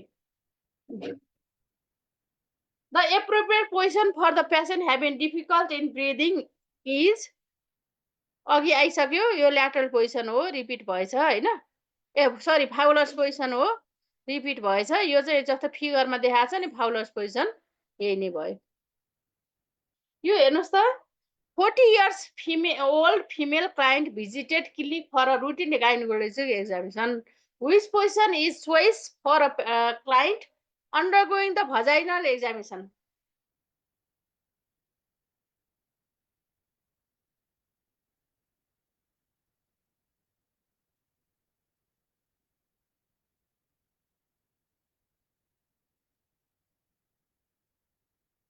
कसैले बी पनि भन्नुभएको छ लिथोटोमीमा भजाइनल एक्जामिनेसन गर्न नसकिने होइन तर ओपिडीमा आएको बिरामीलाई भजाइनल एक्जामिनेसन गर्न मात्रैको लागि चाहिँ सबैलाई लिथोटोमी चाहिँ राखिँदैन है त डर्सल रिकमेन्डेड पोजिसन हो डीको हो यो चाहिँ लिथोटोमी गर्न त सकिन्छ तर सबैलाई त्यो मेन्टेन गरिँदैन त्यही भएर डीको चाहिँ राइट एन्सर हो है त dorsal recommended position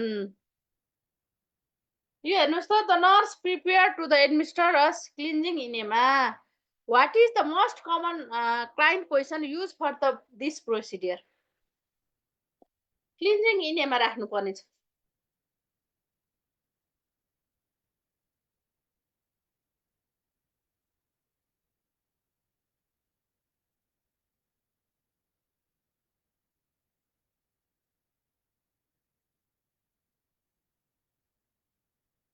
seems lateral होइन त किन ल्याटरल पोजिसनमा राख्न सकिन्छ सिम्स पोजिसनमा राख्न सकिन्छ अब यहाँ बोथ छ बोथ नै भयो है त सिम्स ल्याटरल तर ल्याटरल र सिम्स दिएको छ भने सिम्स चोइस हुन्छ दुवै दिएको छ भने ल्याटरल भन्दा लेफ्ट ल्याटरल हो लेफ्ट ल्याटरल अथवा सिम्स के सिम्समा चाहिँ चोइस हुन्छ है त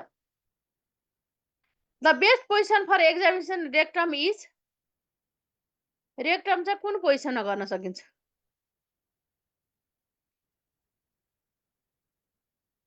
निचेस्ट हो निचेस्ट है त The healthcare provider order a patient to be placed in a reverse standing bird position. How should the nurse place the bed?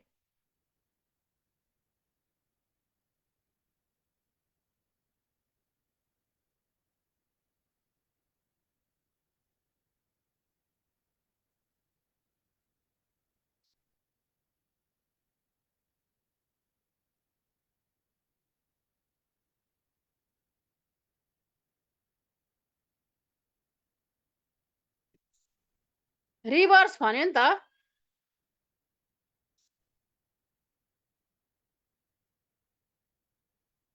के रहेछ त tilt with the feet elevated above the head है त फिट चाहिँ elevated हुने भयो क्या what is the safest position for the women in a labour with prolapse cord cord प्रोल्याप्समा चाहिँ कुन पोजिसनमा राख्न सकिन्छ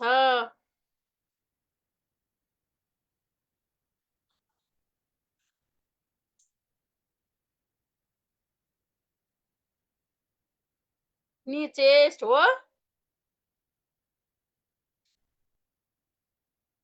अब यो हेर्नुहोस् a client is schedule for a NG feeding In which position should the nurse place the patient?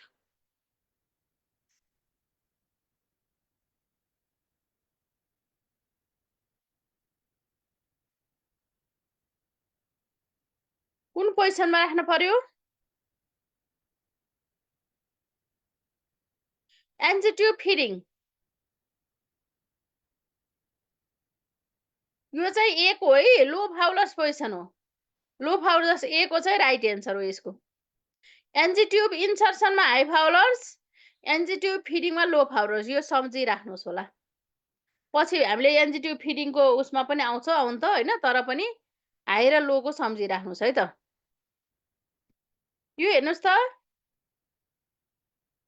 A female patient is scheduled for urinary catheterization. In which position should the nurse place the patient? Catheterization को लागि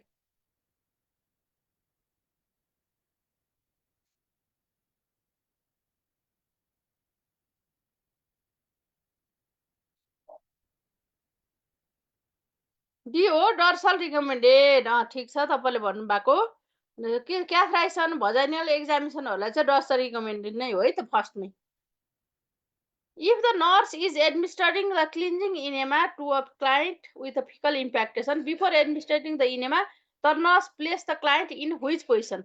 Enema. अघि पनि आएको थियो आउनु त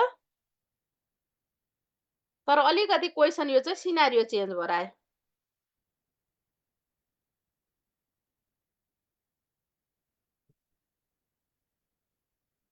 ए र D भन्नुभएको छ डर्सर इनेमा चाहिँ डर्सर रिकमेन्डेड होइन ल लेफ्ट सिम्स पोजिसन ए को हो यो अहिले यो देखाइदिनु भन्नुभएको छ ल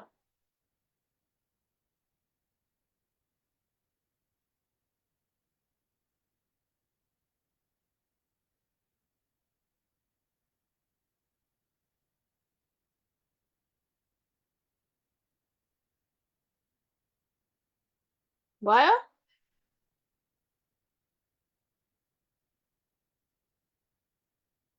यो हेर्नुहोस् त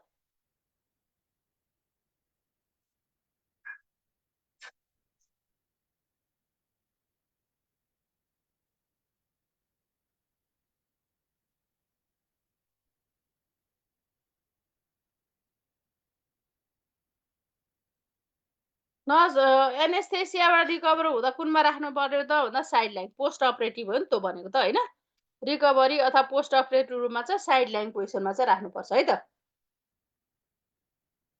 यो हेर्नुहोस् त त्यो facility performing the lumbar puncture it is best to place the patient in कुन पोजिसनमा होला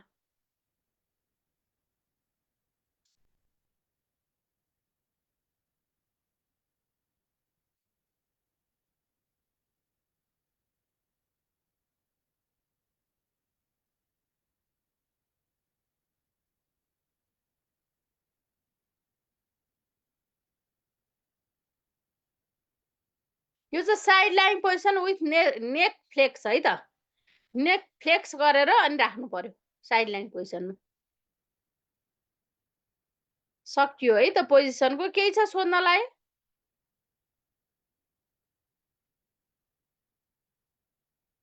केही सोध्नु पर्ने छ हरेक प्रोसिडियरमा नि हामीले पढ्दै जान्छौँ पोजिसनको त होइन त्यसमा पनि क्लियर हुन्छ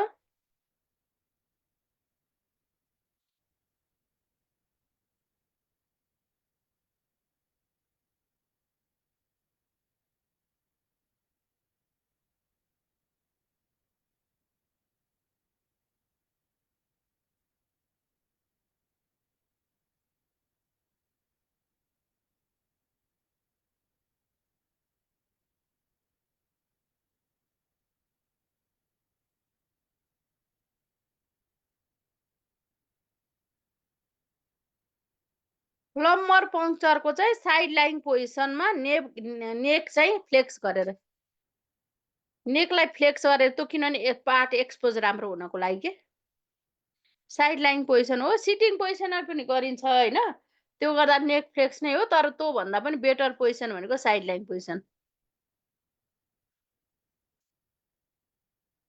डर्सल रिकमेन्डेडको पोजिसन त्यो स्लाइड क्लोज गरिसकेँ मैले देखाउनु पर्यो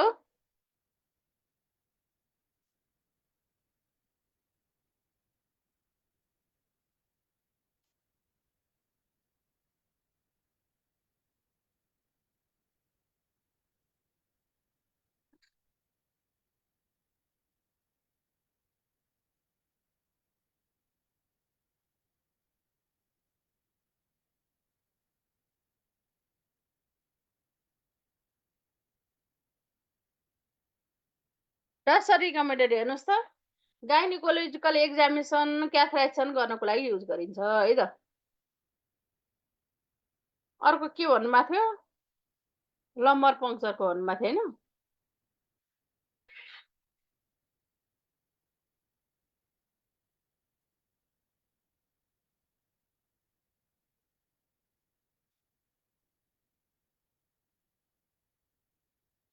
यो हेर्नु यो हो हेर्नु खोजेको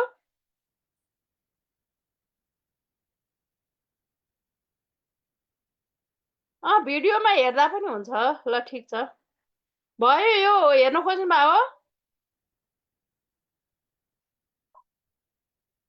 साइड लाइन हो होइन त्यो त हो साइड लाइन हो कसले हो अघि देखाइदिनु भन्नुभएको थियो त्यही भएर भयो नि है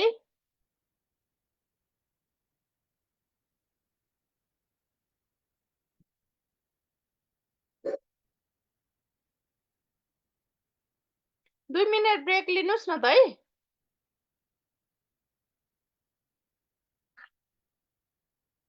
2 मिनट ब्रेक लिनुहोस् अनि त्यसपछि फेरि सुरु गरौँ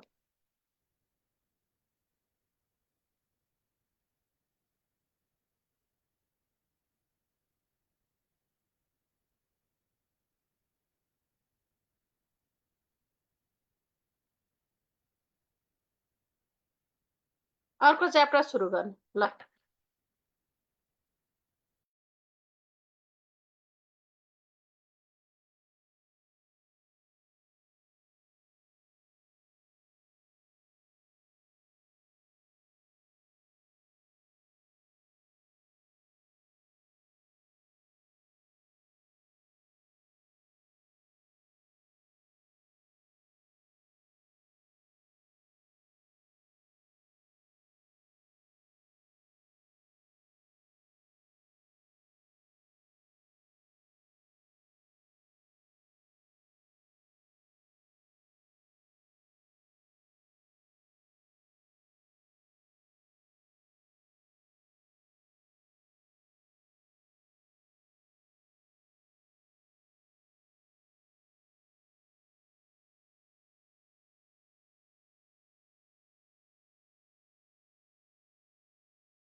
सुरु गरौँ अहिले त सबैले लिभ गर्नुभएछ त कहाँ जानुभयो 60 जना र 45 क्लास छुटे त छुटिहाल्छ नि कहाँ त्यसरी हुन्छ र हामीले अब कम्फर्ट डिभाइसको गर्दैछौँ होइन कम्फर्ट डिभाइस भन्ने बित्तिकै चाहिँ mechanical device to promote the comfort to the patient होइन, पेसेन्टको कम्फर्ट प्रोभाइड गर्नको लागि युज गरिने मेकानिकल डिभाइसलाई कम्फर्ट डिभाइस भनेर भनिन्छ होइन। Comfort device are invented articles which would aid to the comfort of the patient when use in the appropriate manner है। किनभने हामीले चाहिँ जस्तै पिलोलाई नि कम्फर्ट डिभाइस मान्न सकिन्छ, त्यसलाई कुन पर्पजको लागि युज गर्ने त भन्ने कुरा चाहिँ इम्पोर्टेन्ट हुन्छ है त। अब पर्पजमा चाहिँ के किन गरिन्छ त भन्दा to relieve the discomfort, discomfort relieve गर्नको लागि। डिस्कम्फर्ट रिलिभ गरिसकेपछि कम्फर्ट प्रमोट हुन्छ होइन। त्यो to provide maintain the correct body alignment भइहाल्यो होइन। रिलिभ द प्रेसर जस्तै अन पार्ट के विभिन्न खालका प्रेसरहरू चाहिँ कम गर्नको लागि युज गरिन्छ होइन।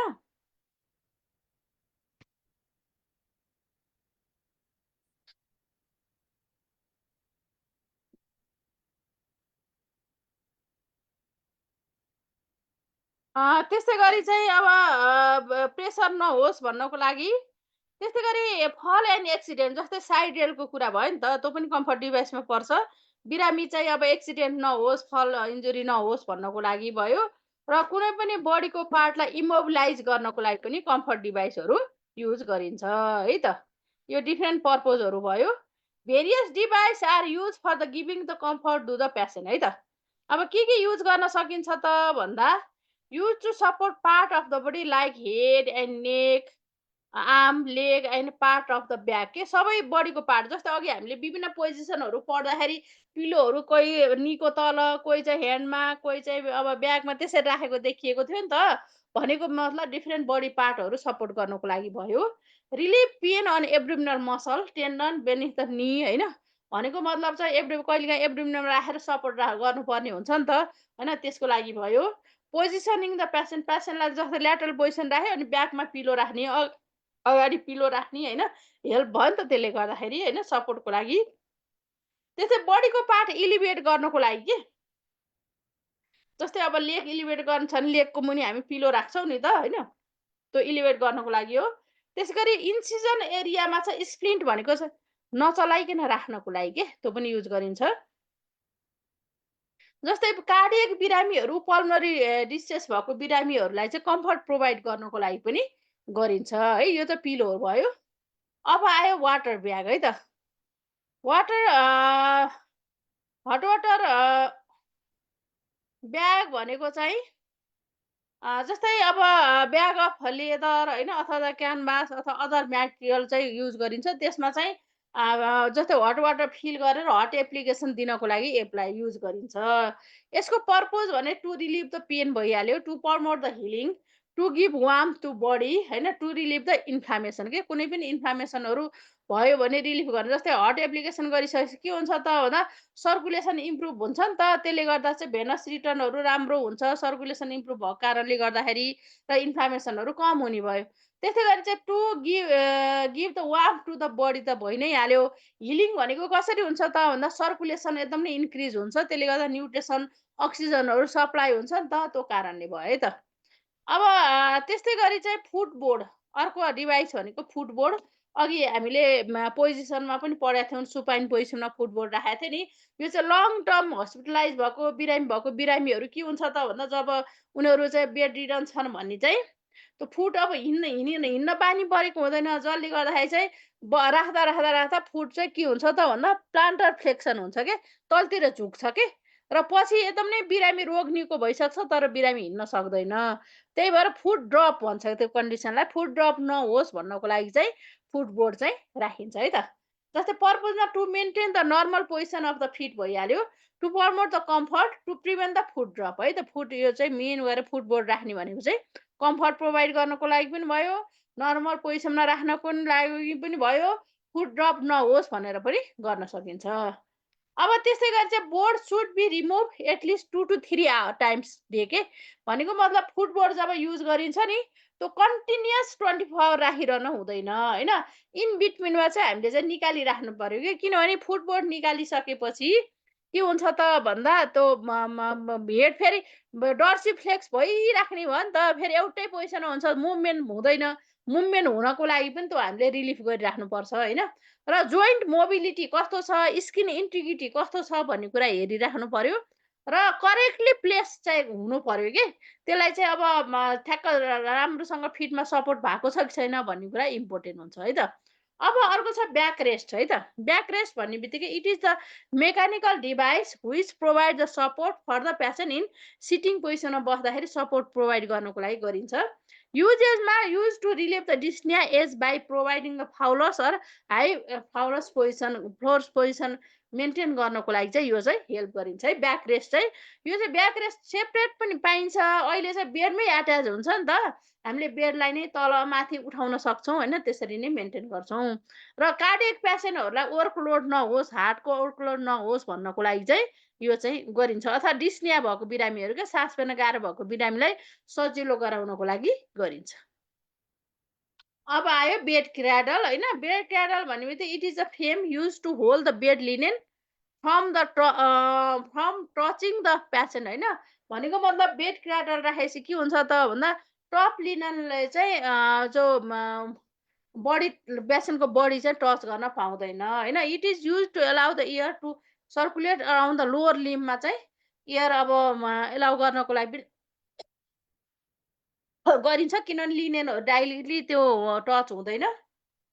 सेमी सर्कुलर फ्रेम हुन्छ होइन। कहिलेकाहीँ चाहिँ वुडको अथवा ब्याम्बोको पनि बनाउन सकिन्छ, मेटलको पनि बनाउन सकिन्छ होइन। र रेक्ट्याङ्गल सेपमा चाहिँ हुन्छ होइन।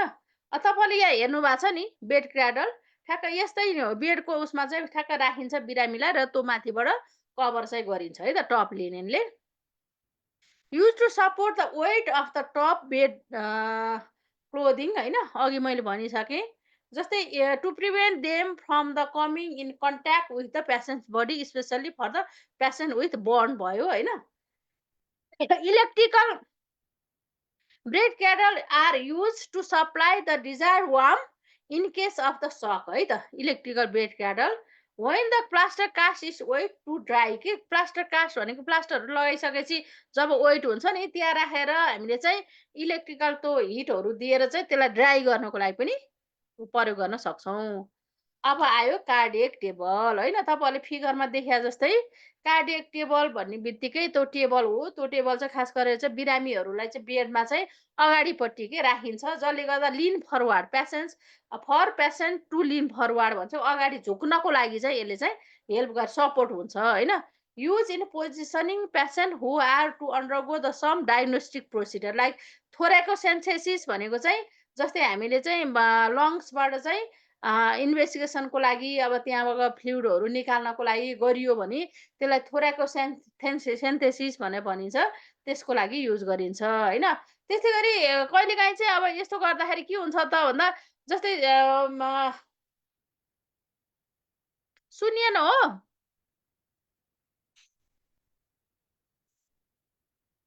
सुनिएको छैन। ए नेट स्लो भयो भन्नुभएको रहेछ नि त्यही भएर।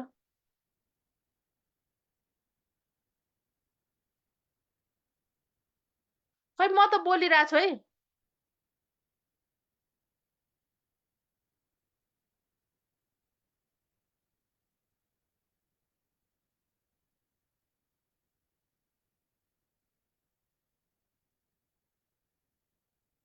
के भनेर आएको थियो कार्डियक टेबलको? कार्डियक टेबलको के भनेर आएको थियो भन्नुहोस् त?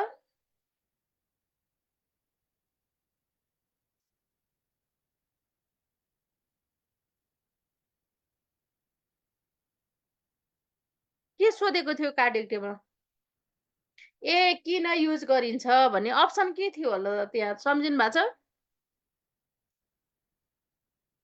भनेपछि सबै टपिकहरू एकदम नै इम्पोर्टेन्ट छ है। तपाईँले मेन चाहिँ त्यसको इन्डिकेसन के छ अथवा चाहिँ पर्पज के हो भन्ने कुरा थाहा पाउनुपर्छ। एब्डोमिनल डिस्टेन्सन त होइन।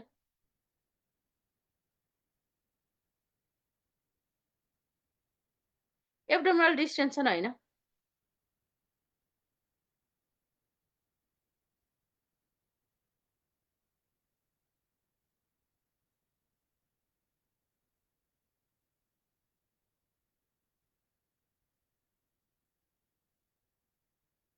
त्यही त अरू केही थियो कार्डियकसँग रिलेटेड होइन। त्यो खालको थियो। यसमा चाहिँ अब टु प्रिभेन्ट बेड सोर भयो, कम्फर्टेबल पोजिसनबाट कार्डियक पेसेन्ट भयो होइन। थोरैको सेन्थेसिस भनेको बिर्सनु भएन, त्यो पछाडिबाट चाहिँ निडल प्रिक गरेर अब प्रोसिडर गर्नुपर्ने हुन्छ नि, त्यस्तो बेलामा पनि गर्न सकिन्छ है त। अब एयर एन्ड वाटर म्याट्रेस भनेर छ, यो चाहिँ खास गरेर चाहिँ बेड रिडन पेसेन्टहरूलाई चाहिँ राख्नको लागि युज गरिन्छ होइन। एयर एन्ड वाटर म्याट्रेस चाहिँ these are use for the very thin and obese patient and those who are prone to get pressure sore हुनेबाट राखिन्छ। Equal distribution of the pressure हुन्छ कि, जस्तै पास्कलको ल भनेर सुन्नु भएको छ नि तपाईँले। पास्कल लमा चाहिँ के हुन्छ त भन्दा एयर भरिएको ठाउँमा चाहिँ एक ठाउँमा प्रेसर दियो भने चाहिँ सबै ठाउँमा इक्वली डिस्ट्रिब्युट हुन्छ भनेको हुन्छ होइन। त्यस्तै नै यो चाहिँ हामीले चाहिँ एयर म्याट्रेस राख्यो भने चाहिँ जस्तै अब एक ठाउँमा कन्स्टेन्ट प्रेसर पर्ने हुन्छ नि, त्यो चाहिँ इक्वली डिस्ट्रिब्युट भएर प्रेसर चाहिँ पर्दैन, त्यो कारणले युज गरिन्छ। पर्पजमा टु इम्प्रुभ द सर्कुलेसन भयो, टु प्रोभाइड द कम्फर्ट भयो, to prevent the pressure ulcer है त, स्रोर, यो तिनवटा कुरा चाहिँ भयो।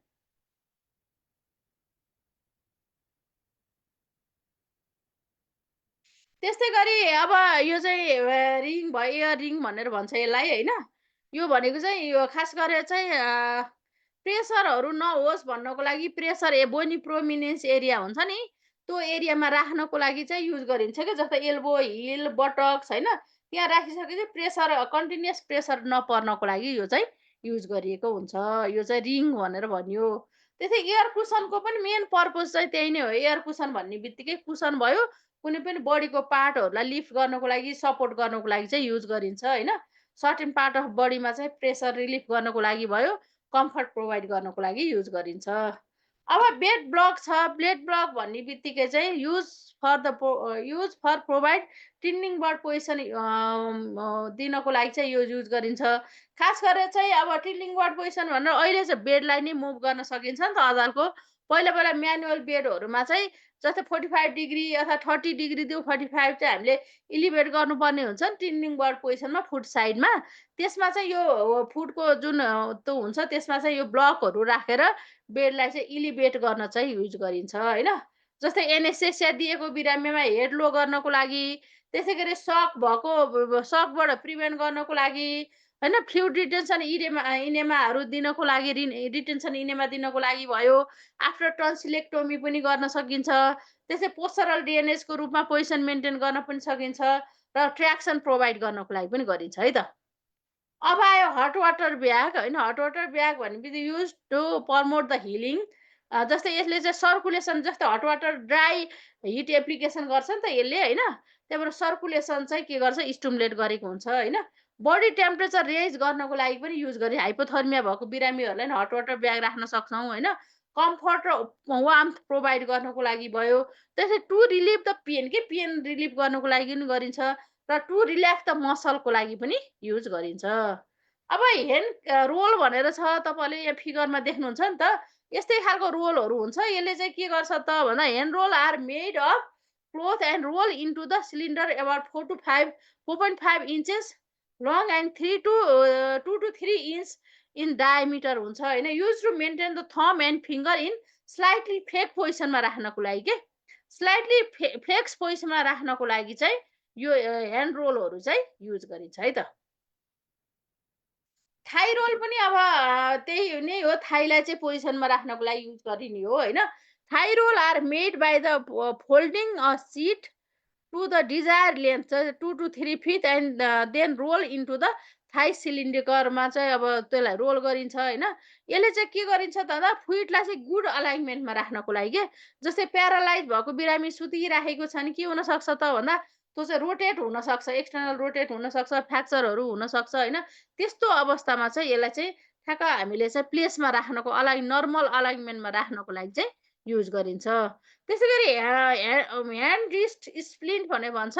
खास गरेर चाहिँ स्लाइटली डर्सी फ्लेक्सनमा चाहिँ राख्छ कि, रिस्टलाई चाहिँ डर्सी फ्लेक्सन गराउँछ होइन।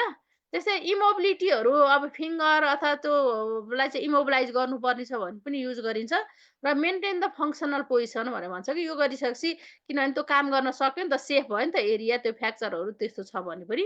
र अर्को ट्यापिज बार, तपाईँले यो फिगरमा देख्नु भएको छ होइन। ट्यापिज बार भन्ने बित्तिकै बेडको माथिपट्टि एउटा अब यसरी चाहिँ झुन्ड्याइएको हुन्छ र त्यो राखेर यो चाहिँ एउटा एज अ एक्सर्साइज गर्नको लागि, फिजियो गर्नको लागि पनि युज गरिन्छ। भने अर्को चाहिँ बिरामीलाई चाहिँ मुभमेन्ट गर्नको लागि पनि यसले चाहिँ हेल्प गरेको हुन्छ है त। ट्रेपेजोइडल भनेको जस्तै टु रेज ट्रङ्क के बिरामी उठ्नको लागि हेल्प हुने भयो होइन, मुभ गर्नको लागि हेल्प हुने भयो होइन, र एक्सर्साइज गर्नको लागि पनि यसले चाहिँ हेल्प गरेको हुन्छ है त।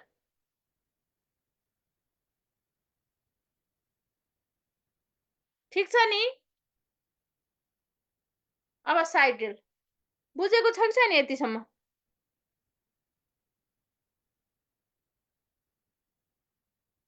बुझ्नु भएको छ?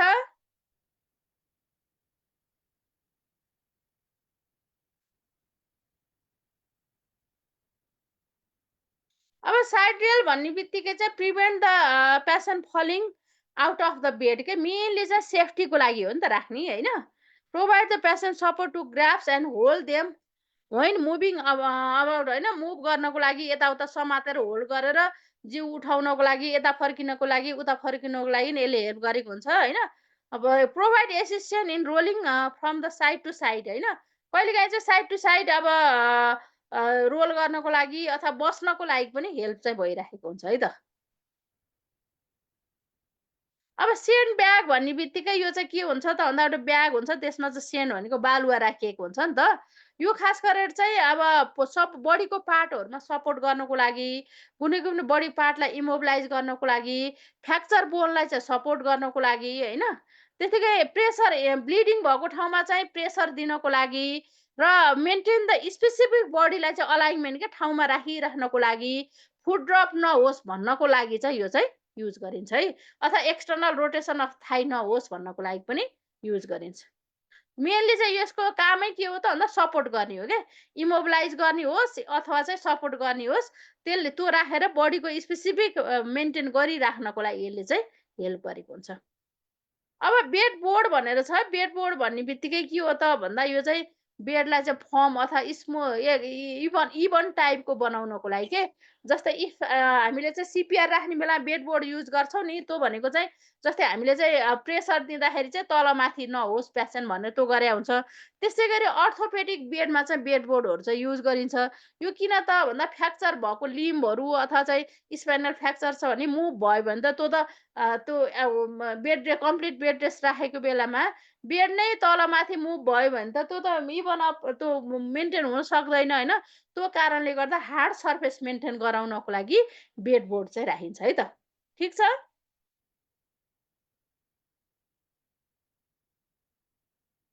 Use in patient with spinal problem, use in giving CPR in the proper manner है त, मेन यही हो बेड बोर्डको चाहिँ। अब त्यस्तै गरी चाहिँ एयर म्याट्रेस त अघि पनि आएको छ, improve the circulation, provide comfort and prevent pressure सोर है त एयर एयर म्याट्रेसको। अघि वाटर म्याट्रेस छ नि, सेम त्यही नै हो, यसको सेम नै हो यसको चाहिँ। यो हेर्नुहोस् त, which of the following device use to support the patient back, के होला त?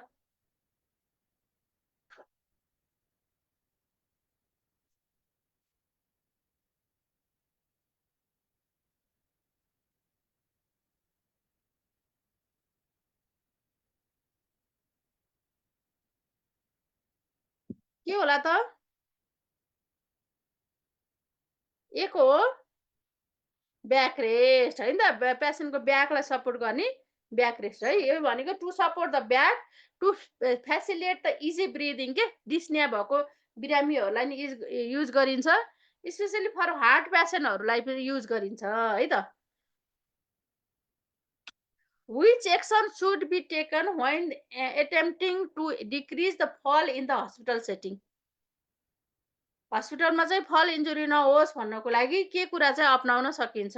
Lower the height of the bed and raise to side rail before leaving the room, ask the patient on first encounter to use the bathroom every 4 आवर्समा मात्रै जानुहोस् भनेर भन्ने कि stuck patient to use the call light only if they think they need help भन्ने कि होइन, अथवा चाहिँ लाइट चाहिँ जति बेला बल्छ त्यति बेला मात्रै बाल्नुहोस् भन्ने कि encourage patient to not to take any prescribe medicine, drowsiness हुनसक्छ नगर्नुहोस् भन्ने, के गर्ने होला?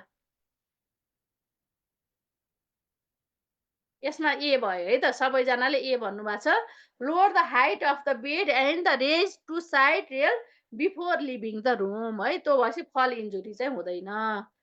ठिक छ नि है, बुझ्नु भएको छ?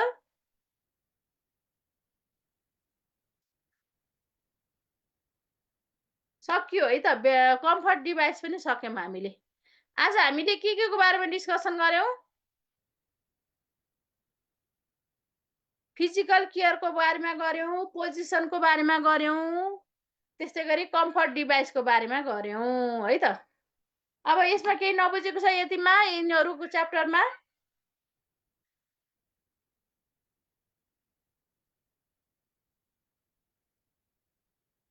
केही नबुझेको छ?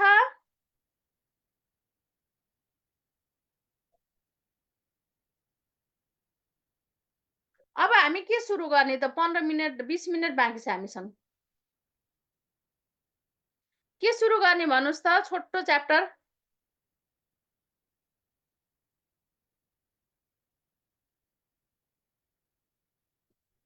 केही नबुझेको छ भने त्यो कुरा सोध्नुहोस्, त्यसमा डिस्कसन गरौँ। न त कुनै छोटो च्याप्टर चाहिँ डिस्कसन गरौँ।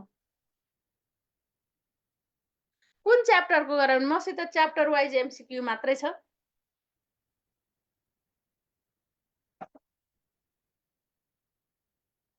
पोजिसनको त अघि गरिसकियो। अब हरेक प्रोसिडियरमा मात्रै छ। मैले धेरै एमसिक्यूहरू खास एक्जाम्पल मात्रै गराएको छु होइन, कन्सेप्ट बुझ्नुपर्छ भनेर। तपाईँले जस्तै फिजिकलमा पढेको अनुसारले फिजिकलको जस्तै एमसिक्यू गर्यो अनि त्यसको कन्सेप्ट गर्यो, एमसिक्यू गर्यो त्यसको कन्सेप्ट गर्यो नि फिजिकल केयरमा, त्यो गरेको ठिक छ कि? जस्तै पोजिसनमा पहिला पोजिसनको सबै कन्सेप्ट गऱ्यौँ अनि लास्टमा गएर एमसिक्यू प्र्याक्टिस गऱ्यौँ नि, कुन तरिका ठिक छ भन्नुहोस् त तपाईँहरूलाई? कुन तरिका ठिक लाग्छ? यसरी नै भनेको कुन चाहिँ? 2-3 थरीबाट गरेँ नि मैले। आज जस्तै हामी अघि के गर्यो त, खास कम्फर्ट डिभाइसको त धेरै अब छैन होइन, एमसिक्यू छैन। जस्तै अब फिजिकलमा चाहिँ पहिला हामीले के गर्यौँ त भन्दा, अब एमसिक्यूहरू गर्यौँ, ब्याक केयरको एमसिक्यू गर्यौँ अनि ब्याक केयरको कन्सेप्टको बारेमा गर्यौँ नि त होइन। त्यसै गरी अरूमा पनि त्यस्तै गरेका थियौँ। त्यो ठिक छ कि? अथवा पोजिसनमा चाहिँ हामीले सबै पोजिसनको बारेमा पढ्यौँ अनि लास्टमा चाहिँ एमसिक्यू हेऱ्यौँ नि त, त्यो ठिक छ भनेको। कुन ठिक छ? पढेर एमसिक्यू गरेको ठिक छ? एमसिक्यू त पढेर एमसिक्यू ठिक छ? ठिक छ। पहिला कन्सेप्ट पढ्ने अनि एमसिक्यू गर्ने? हुन्छ, त्यही गरौँला ल अबदेखि।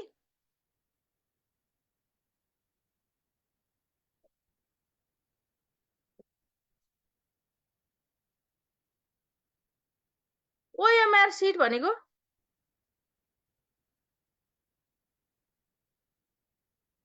अब हेरेर होइन, ठिक छ ल ल।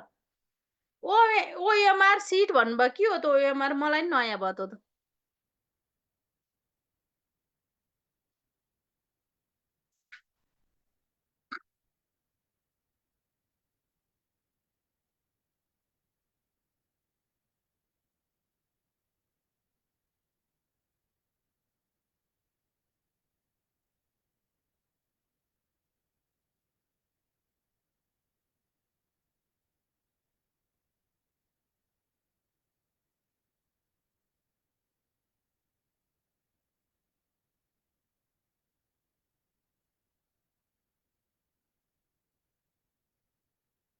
एन्सर पेपरवाला मैले त्यसरी एन्सर एमसिक्यू मात्रै त्यसरी रेडी चाहिँ गरेको छैन है। अब के पढौँ भन्नु त? 10-15 मिनट त बाँकी छ हामीसँग।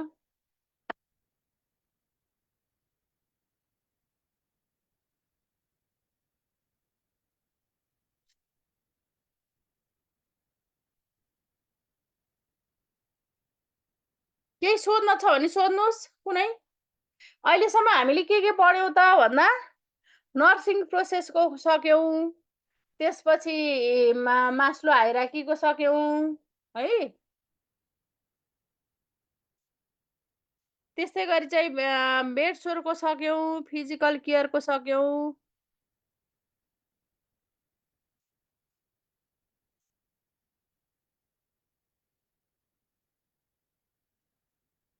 एडमिसन डिस्चार्ज भयो? एडमिसन डिस्चार्ज भयो कि भएको छैन तपाईँलाई? ए ल एडमिसन डिस्चार्ज गरिहाल्छु म त्यसो भए। ओके। ल एडमिसन डिस्चार्ज ठिक्क हुन्छ अहिले।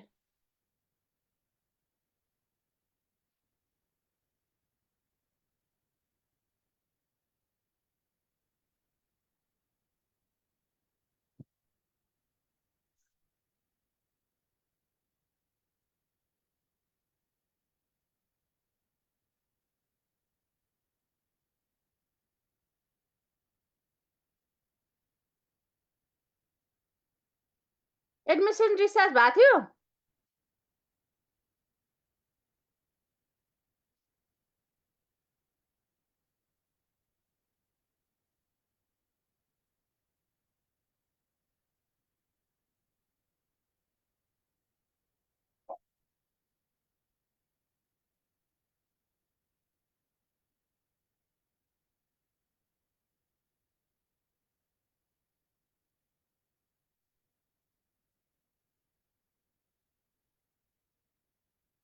ए अब मैले उ गरिसकेँ ठ्याक्क क्विक म रिभिजन गरेर छोडिदिन्छु अब। कोही हुनुहुन्छ छैन जस्तो होइन। यसमा मास्टर हाइरार्कीको त हामीले गऱ्यौँ होइन।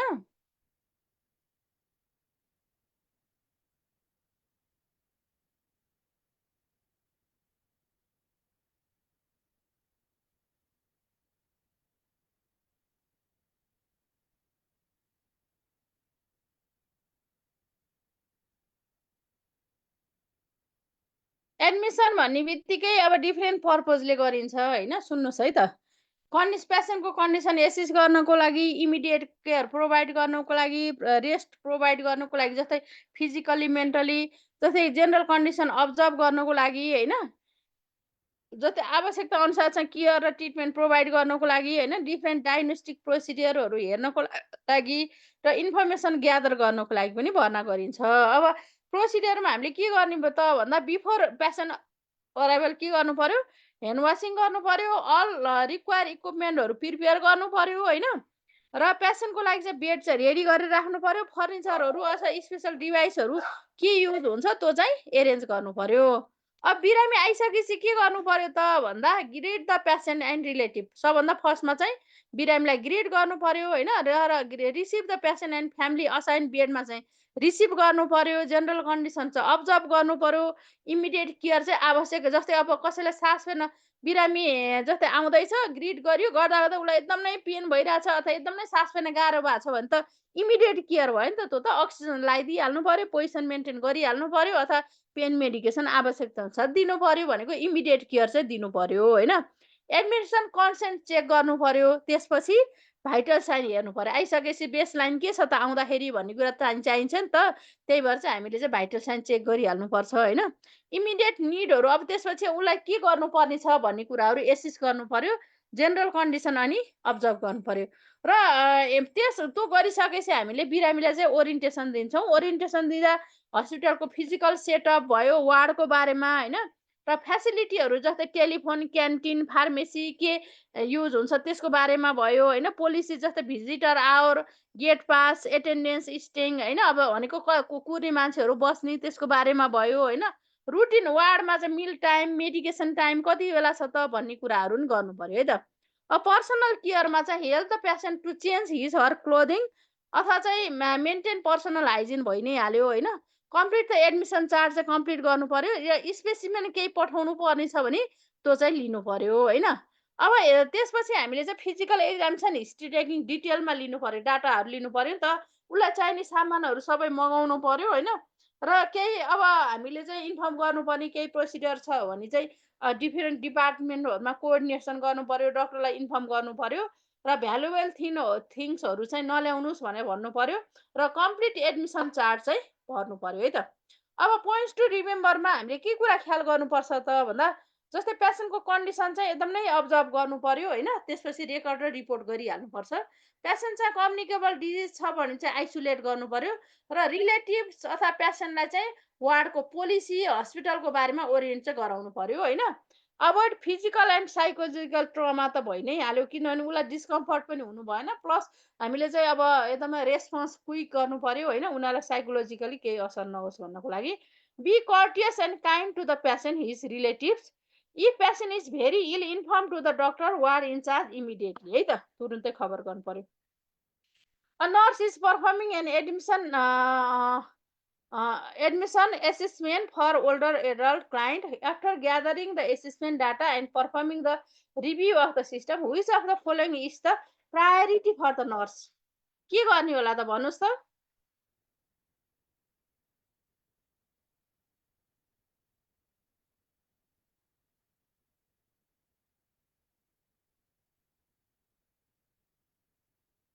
के गर्ने होला भन्नुहोस् त? Orient the client to his room हो कि, conduct the client care conference हो कि, रिभ्यू मेडिकल प्रिस्क्रिप्सन हो कि, develop the care plan of care हो? सबै इन्फर्मेसनहरू कलेक्सन पनि गरिसकियो।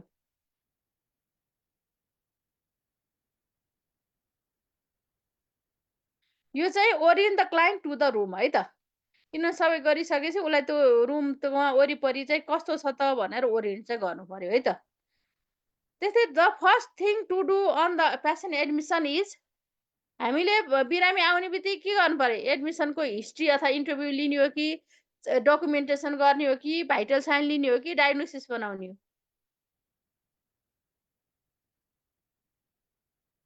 अब्टेनिङ भाइटल साइन, ठिक छ। A nurse is admitting a client who has acute cholecystitis to a medical surgical unit. Which of the following action are essential step of the admission procedure?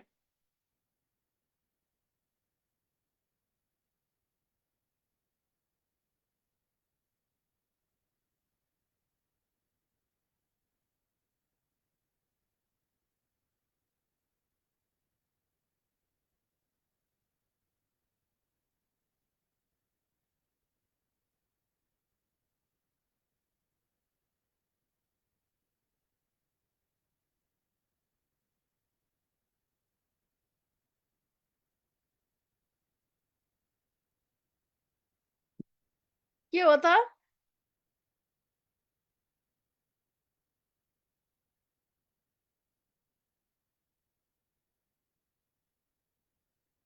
जस्तै client चाहिँ acute cholecystitis, के भनेको मतलब चाहिँ cholecystitis भनेको surgical condition भयो होइन, medical surgical युनिटमा चाहिँ एडमिसन भयो। Which of the following action are essential step of the admission? अब कोलिसिस्टाइटिस भएर एडमिसन भइरहेछ भने हामीले चाहिँ इसेन्सियल स्टेपहरू के हुन् त यसमा गर्नुपर्ने भन्यो कि, explain the role of the other care delivery staff हो कि, बिगन डिस्चार्ज प्लानिङ हो कि, provide information about the advance directive हो कि, introduce the client to his roommate हो?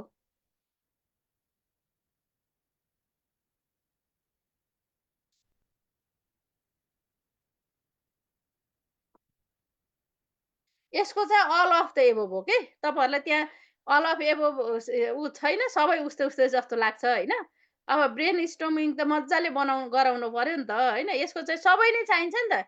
एडमिसन गर्ने बेलामा जस्तै बेडमा बेड सेयर छ भने चाहिँ बिरामीहरूलाई फ्यामिलियर गराइदिनु पर्यो। अब पछि के हुन्छ त भन्ने कुराहरू भनिदिनु पर्यो। तपाईँको कहिले डिस्चार्ज हुन्छ भन्ने कुरा त्यो एडमिसनदेखि नै सुरु हुन्छ होइन, अथवा कुन कुन स्टाफले के काम गर्छ भन्ने कुराहरू पनि भन्नुपर्ने हुन्छ है। त्यही भएर अल अफ एबोभ भयो। Which of the following is not a part of the nursing intervention during the patient admission?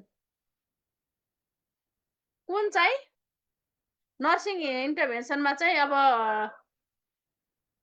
Nursing intervention part चाहिँ होइन। Orient the patient to the hospital, confirm the patient understand diagnosis and procedure, monitor the patient understanding nurses culture and environment, monitor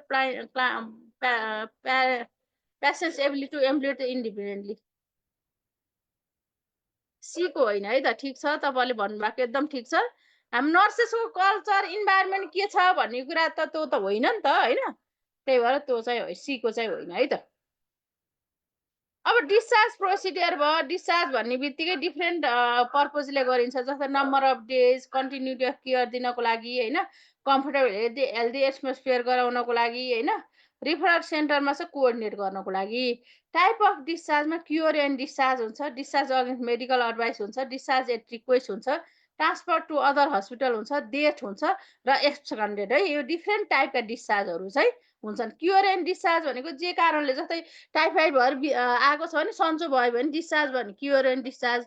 discharge against medical advice भनेको के त भन्दा उसलाई नजाऊ भन्दा भन्दै जबरजस्ती घर जान्छ भने त्यो हस्पिटलको कुनै अनुमति बिना बिरामी घर गयो भने डिस्चार्ज अगेन्स्ट मेडिकल एडभाइस भयो। डिस्चार्ज एट रिक्वेस्ट भनेको अब बस्दा राम्रो हुन्थ्यो तर बिरामीले रिक्वेस्ट गर्छ भने ल न त भनेर सहमतिमा गयो भने डिस्चार्ज रिक्वेस्ट भयो। Transfer to the other hospital त भइ नै हाल्यो किनभने एउटा फेसिलिटीमा अर्को फेसिलिटीमा उसले सर्भिस लिनको लागि जाने भयो। डेथ भन्ने बित्तिकै अब डेथ भएपछि डिस्चार्ज गरिने भयो। एक्सटेन्डेड भनेको विदाउट इन्फर्मेसन चाहिँ हस्पिटलबाट लिभ गर्यो भने त्यसलाई एक्सटेन्डेड भनेर भनिन्छ। प्रोसिडियरमा रिटर्न अर्डर चाहिँ पहिला चाहिँ कलेक्सन गर्नु पर्यो होइन। पेसेन्ट र रिलेटिभलाई इन्फर्म गर्नु पर्यो। Health care need time of डिस्चार्जमा के छ त भन्ने कुराहरू हेर्नु पर्यो। Preparation before the day of the डिस्चार्जमा suggest way to change the physical arrangement के घरमा केही चेन्जहरू गर्नुपर्ने जस्तै अक्सिजन ल्याउनु पर्ने, सक्सन ल्याउनु पर्ने, बेडहरू मिलाउनु पर्ने होइन। बिरामीलाई त्यो खालको छ भने त्यो मिलाऊ भनेर भन्नु पर्यो होइन। त्यसै provide patient and family with information अब कम्युनिटी हेल्थ रिसोर्स के जस्तै उनीहरूले त्यही नजिकबाट ड्रेसिङ इन्जेक्सन होइन अथवा कुनै एडभाइसहरू लिन सक्छन् भने कहाँ कहाँबाट लिन सक्छन् त भन्ने कुराहरू पनि भनिदिनु पर्यो है त। डे अफ डिस्चार्जमा के गर्नु पर्यो त भन्दा prepare and check the patient entire document check गर्नु पर्यो। Collect the discharge ticket from the doctor होइन, डक्टरबाट यो कलेक्ट गर्नु पर्यो। Check physician discharge order for the prescription and change in treatment भइहाल्यो होइन। Change chart with the discharge ticket to billing section with relevant information. After clearance of the bill give instruction according to the discharge ticket अनुसार चाहिँ instruction चाहिँ दिनु पर्यो है त। अब डिस्चार्ज इन्स्ट्रक्सनमा के पर्छ त भन्दा diet, rest, sleep and exercise, medication होइन जस्तै अब कति खाने, कति बेला खाने होइन, त्यसबाट के कम्प्लिकेसन हुनसक्छ, त्यस्तै डिजिजको कम्प्लिकेसन के हुनसक्छ, होम केयर के गर्नुपर्छ, फलोअप भिजिट कहिले आउने होइन, यी सबै कुराहरू चाहिँ अब डिस्चार्ज टिचिङमा हुनु पर्यो। इन्फर्मेसन जस्तै होम केयर फेसिलिटीहरू एभाइलेबल जस्तै हस्पिटलबाटै त्यहाँ घरमा भिजिट जान्छ कि होइन, यस्ता कुराहरू पनि भनिदिनुपर्छ।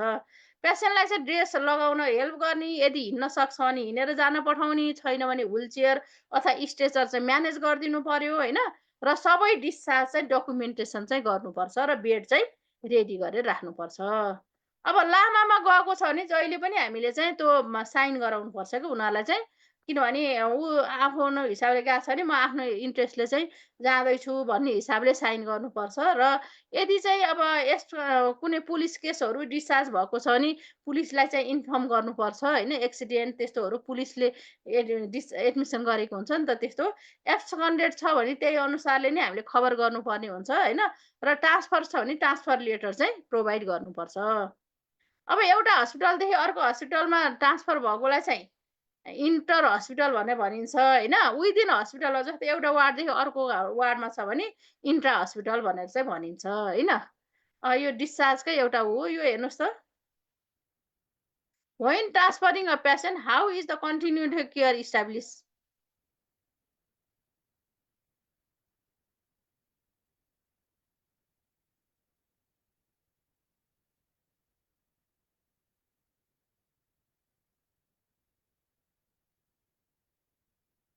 सीको भन्नुभयो होइन।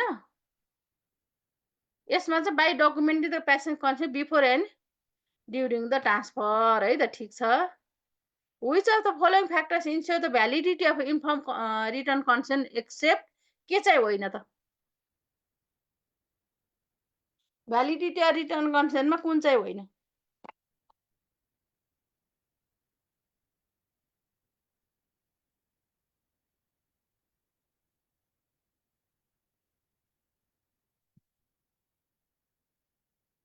डीको होइन हो।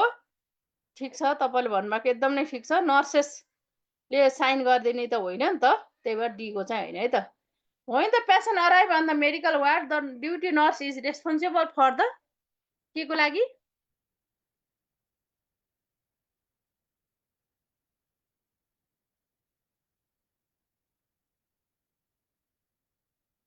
फर्स्टमा के फर्स्टमा सबै काम त हो। फर्स्टमा के गर्नु पर्यो? obtaining vital sign है त ठीक छ if the patient has transferred out of the ICU to the medical unit, the nurse has been assigned to the complete the transfer. Which type of transfer is this? Intra-hospital, inter-hospital, international, or leave against medical advice? ला आयो intra hospital हो within hospital भयो नि त click भइहालेछ intra hospital transfer means transfer of the patient के होला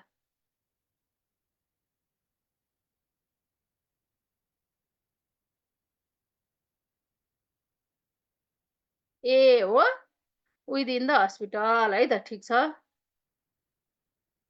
अब यो हेर्नुहोस् त 84 years old patient has been hospitalized for 6 days with a diagnosis of stroke.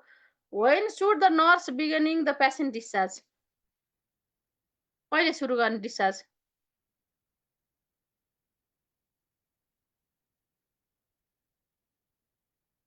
On the admission to the hospital है त यो चाहिँ एडमिसन भएदेखि नै डिस्चार्ज प्लानिङ चाहिँ सुरु गरिएको हुन्छ राम्रो छ राम्रो यो हेर्नुहोस् है यो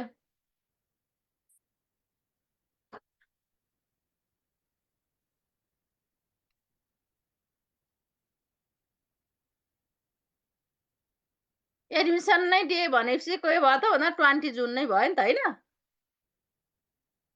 हो कि होइन त हो नि है 20 जुन भयो है त यो हेर्नुहोस् त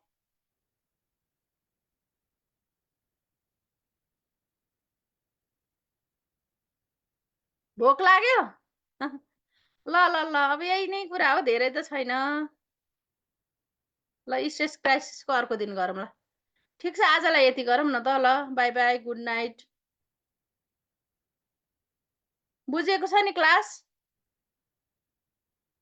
धेरै छिटो भयो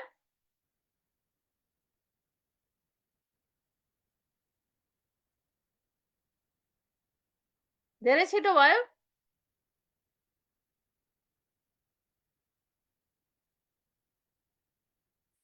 एकदम धेरै छिटो भएको छ कि ठिकै छ